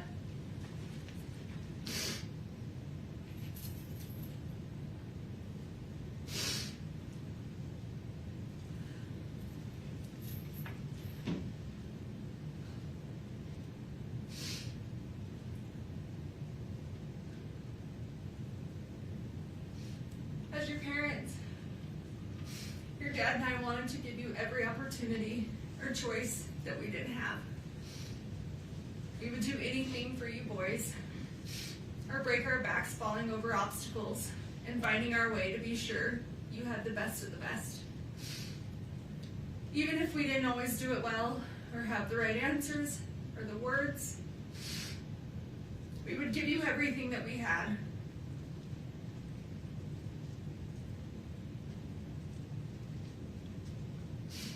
But the one thing I can't give you boys are the answers that you want the most. Because I can't give you something that I don't have. An explanation that I just don't know.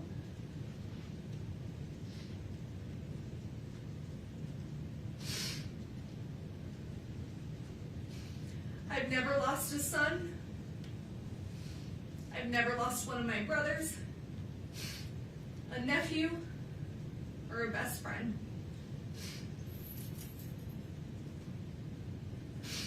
But I did grow up with a single mother, and I have lost my father. I do know what it's like to wonder, what if Dad could have watched me graduate college, walk me down the aisle, be there for the birth of one of you boys? If only Dad were here. I do know what that's like. The lifetime of pain that brings, the sadness and the anger. I would never wish that upon anyone, especially you boys, my own sweet babies.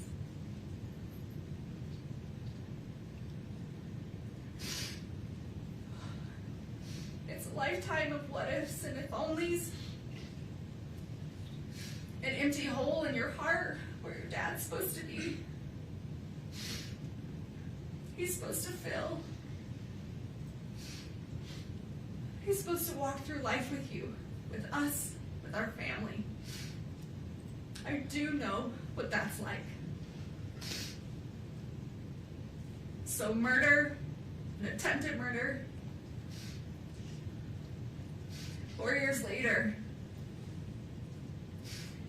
and it's still hard for me to say those words out loud. They get caught in my throat. I turn my stomach, and I try to avoid them as much as possible because it makes me physically sick to think about. But still to this day, I can't believe this is real sometimes. That this is our life. That this is my life. Convicted of taking one of the people out of my life who filled it the most. My husband, the father of my children,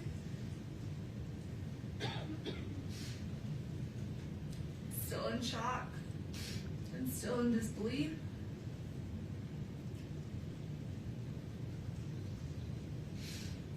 Accused and now convicted of such a heinous crime. Potentially costing me to never see you boys again. I just lost both of their parents, and there's no textbook answer on how or what we're supposed to do, how I'm supposed to react or move forward.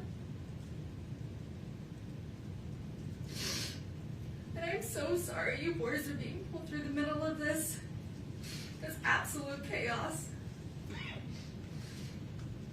Between two families fighting that both love you so very much. Trust and assets, our home, none of it matters. You boys are what matter. Your safety, your health, mentally, emotionally, all of that should be being prioritized. I will and have always prioritized your safety. I am your mother, and that is my job. And for anyone to scare you otherwise is just cruel and heartless.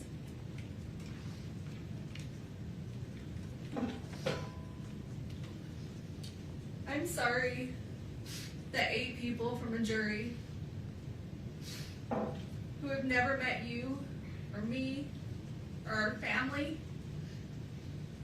had the right to determine our future. And they did that in less than 3 hours. In a perfect world, there might be justice. But in a perfect world, nothing ever goes wrong. Tragedies don't happen.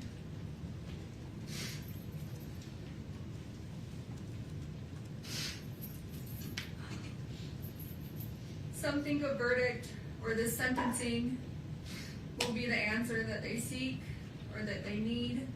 but it won't. It will only give them something else to think about for a while. It may help to disperse some of their hurt or their resentment, but it won't relieve it. This grief will outlive us all. The hundreds of lives that this has affected. The lifelong trauma you boys have suffered this last 4 years will outlive us all. You haven't had to just endure losing one parent, but losing two. And no child should ever have to go through that, especially when one was an unforeseen tragedy and the other based on injustice and a system we're supposed to trust.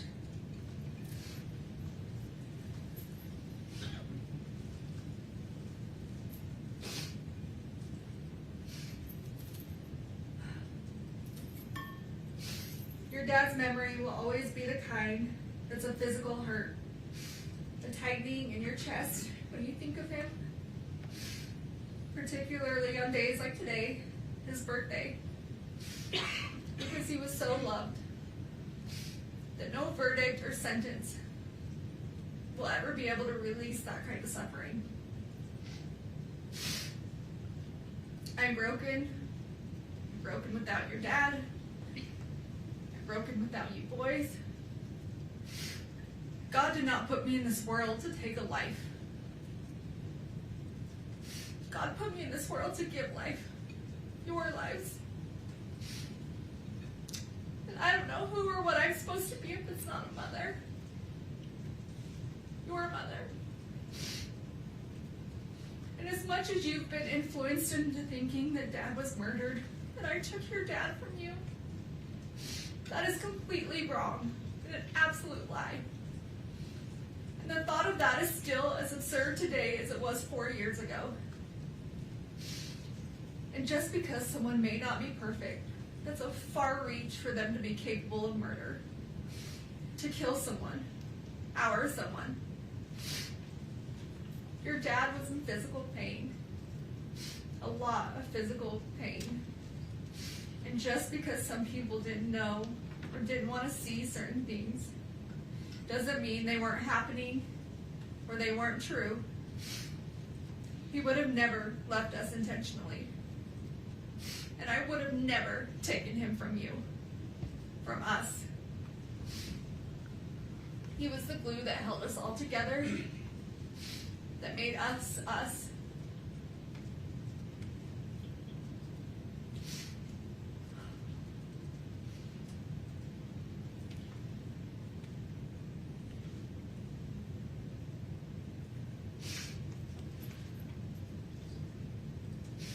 Every little boy needs their father. Is he supposed to teach you the things that I could never explain?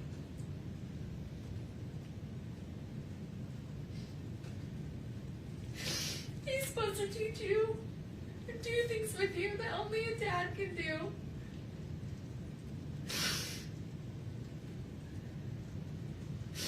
And only he could give you those life lessons between a father and a son.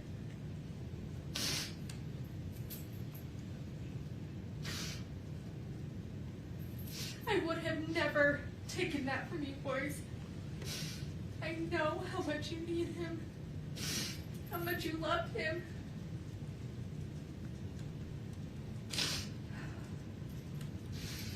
How much you aspire to be just like him.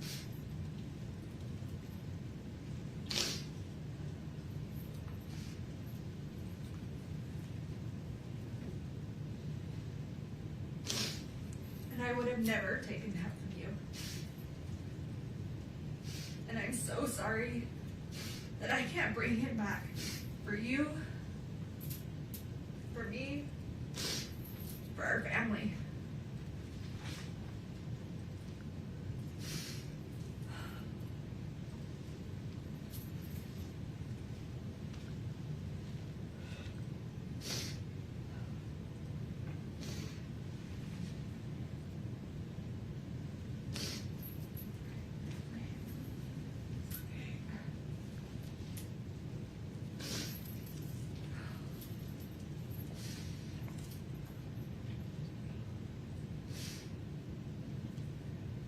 I can beat myself up all day about how I could have been a better person or made better personal choices.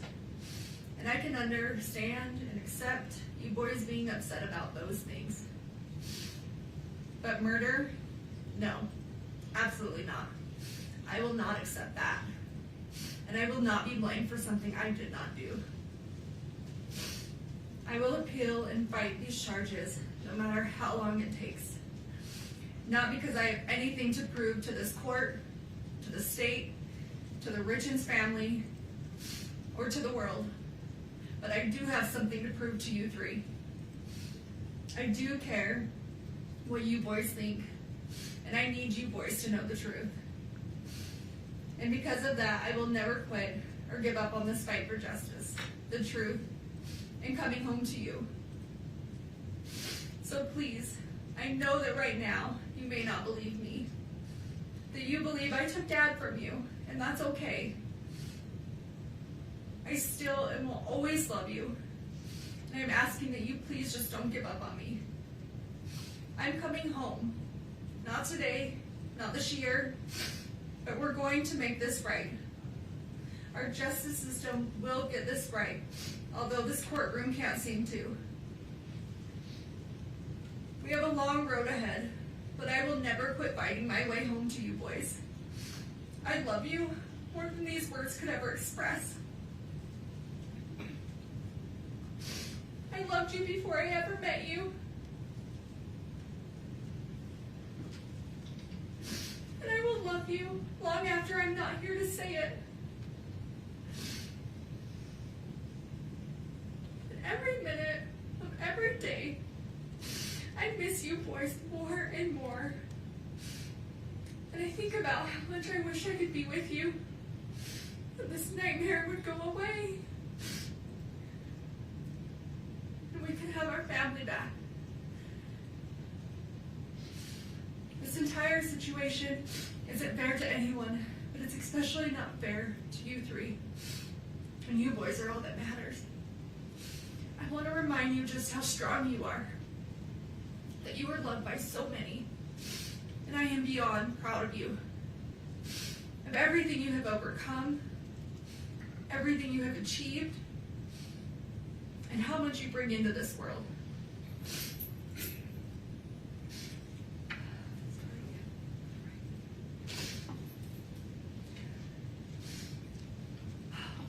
You boys have been through so much, and I wish I could take away all your sadness and all your pain.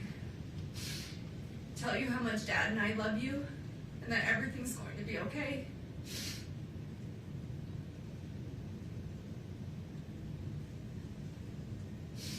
I wish I could count the freckles in your little cheeks.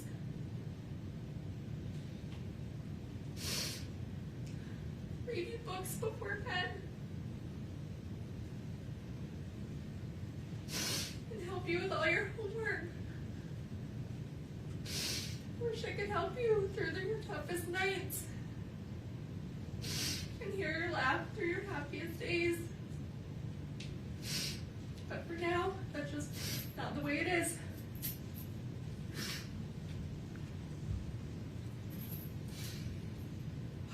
We have to be strong. We have to remember that our strength grows in these moments.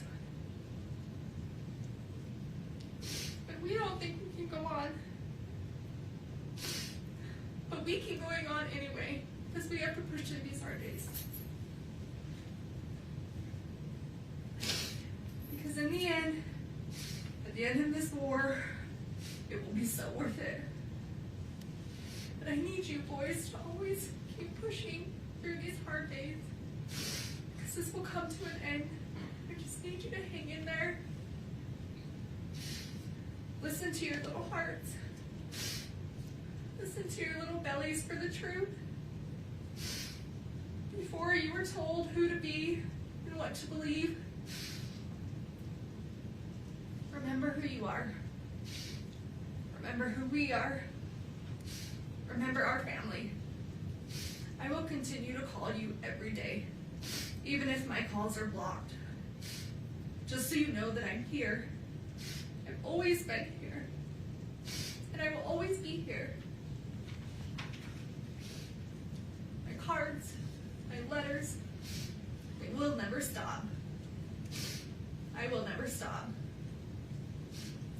you forever, Mom.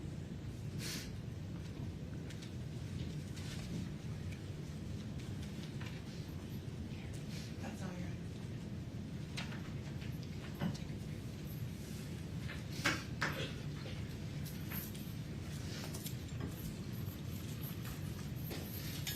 All right, ladies and gentlemen, a fair reminder. While inside the courtroom, everyone involved in this process must be treated with respect. We cannot have any outward reactions inside the courtroom. If any of you feel overcome with emotion, frustration, anger, whatever, of any kind, please remember just to look down. Keep your hands folded in your lap. The court has considered the following information. The evidence, information, arguments, and recommendations provided by counsel on the record today.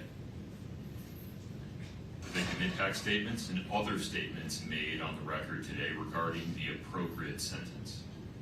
And the pre-sentence investigation report as corrected on the record today, including the numerous statements attached to it.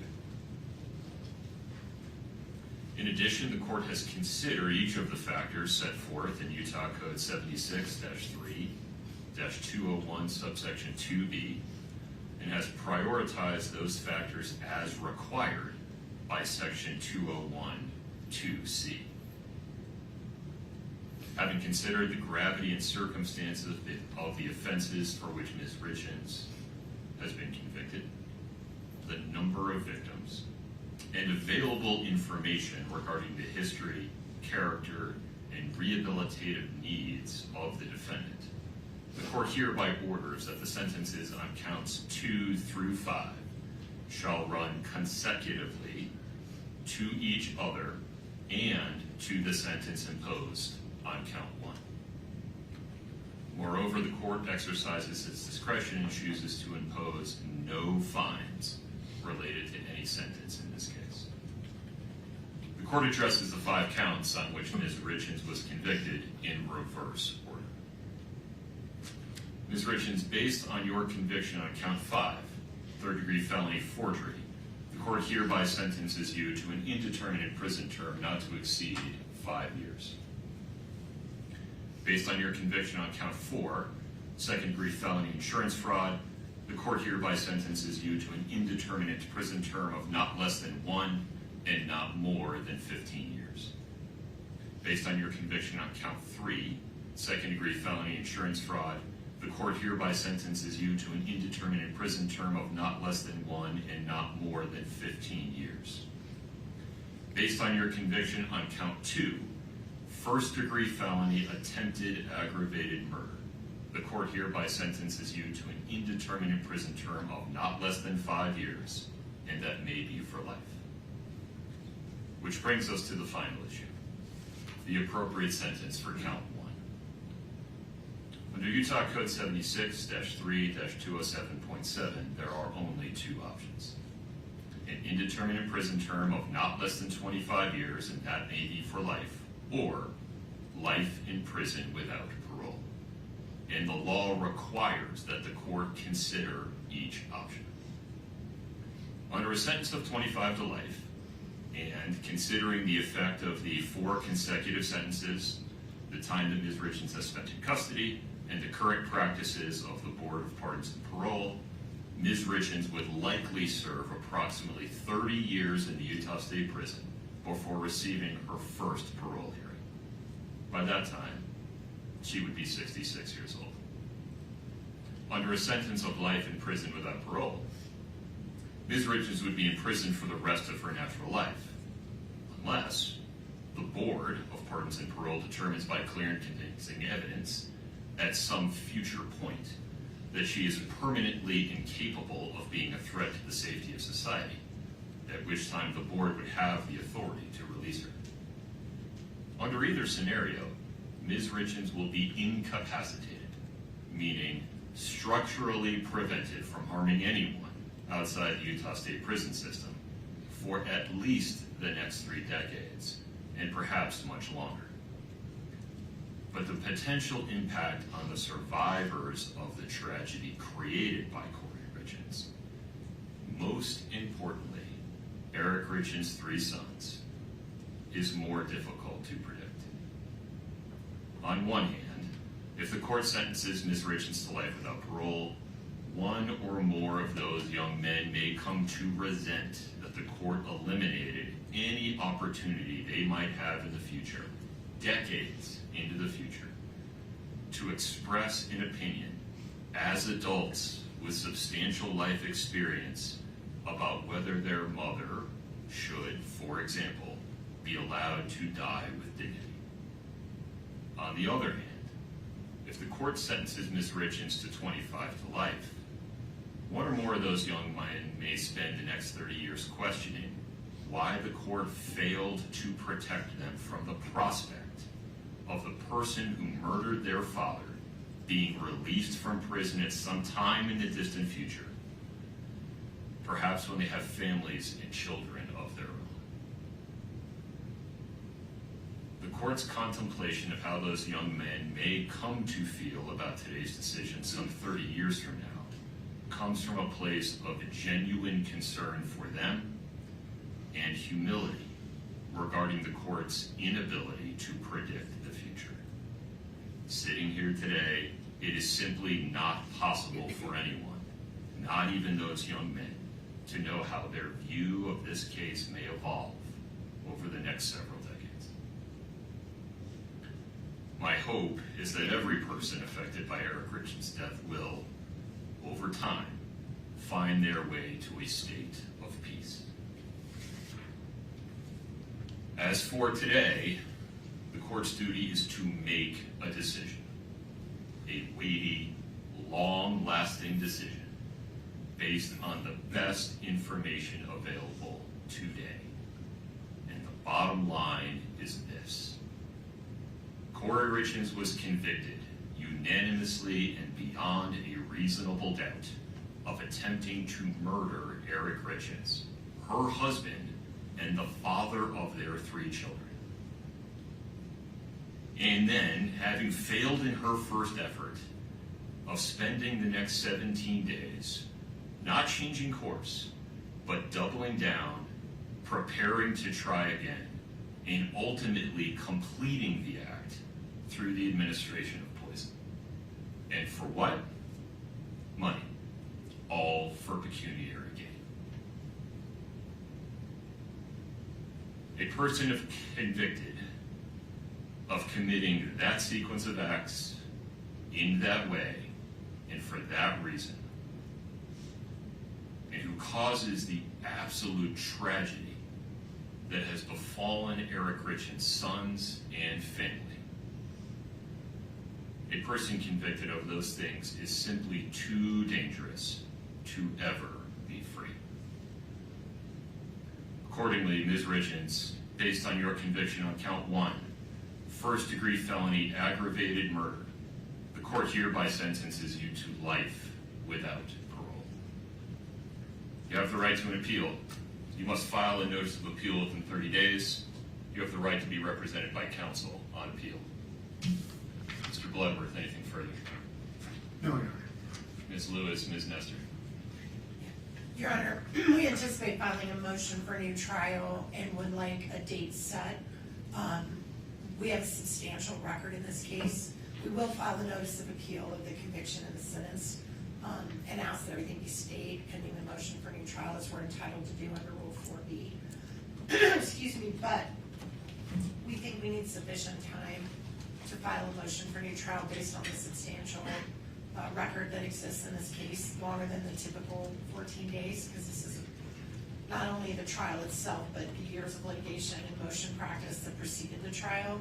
We were hoping that we could get an agreed deadline of 90 days to file a motion for new trial, mainly because for half of June I'm out of the country and for half of July Ms. Lewis is out of the country.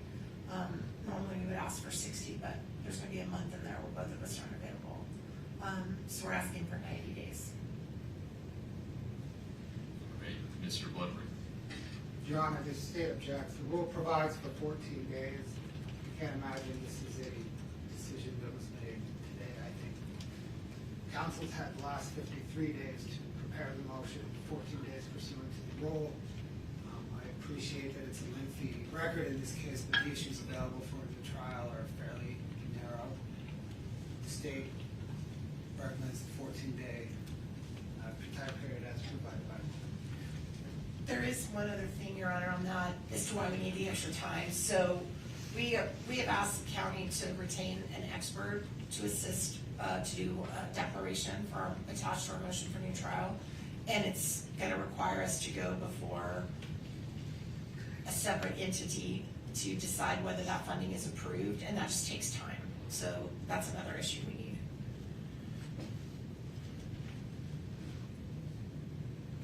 I feel like there's more that I need to know in order to make this decision. And so I can also appreciate why defendant is concerned about the 14-day deadline so they do not lose that opportunity. Sitting here today with very little information and the state having very little opportunity to respond to this idea, I'll extend your deadline to 28 days. But within that time, if you want to file a motion to extend it, Ms. Nestor, with more detail, you have 14 days to file that motion.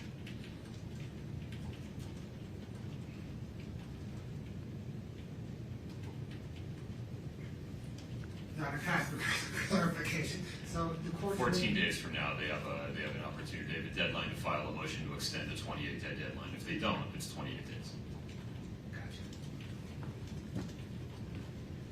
I acknowledge that that 28-day deadline may cause practical difficulties for the state's team, and if I need to extend the state's response deadline, I will certainly give that fair consideration. Understood. Ms. Nestor, Ms. Lewis, anything else today? No, sir. Ms. Richens, you are hereby committed to the Utah State Prison and remanded to the custody of the Department of Corrections. This court is in recess. Please follow the deputy's instructions. We're off the record.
Hey, this is Kathy from Law and Crime.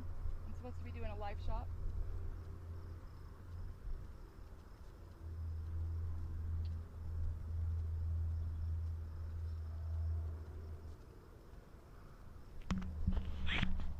Yeah, I can hear you. Can you hear me?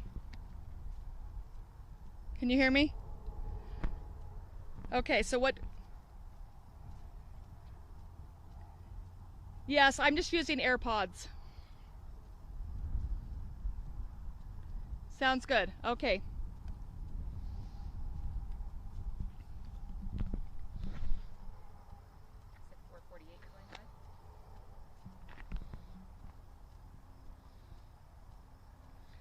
Okay. Oh, yeah, you know what? I don't need this on. Yes, I hear you. Yes, can you hear me? Can you hear me? Hello? Hello? Okay. Okay. So is this all hooked up? Yep. So watch our text thread because now I'm called in so I can't watch it. Yes, hello? Can you hear me? Can you hear me on the mic? Should be able to. Okay, we just want to make, can you see my shot?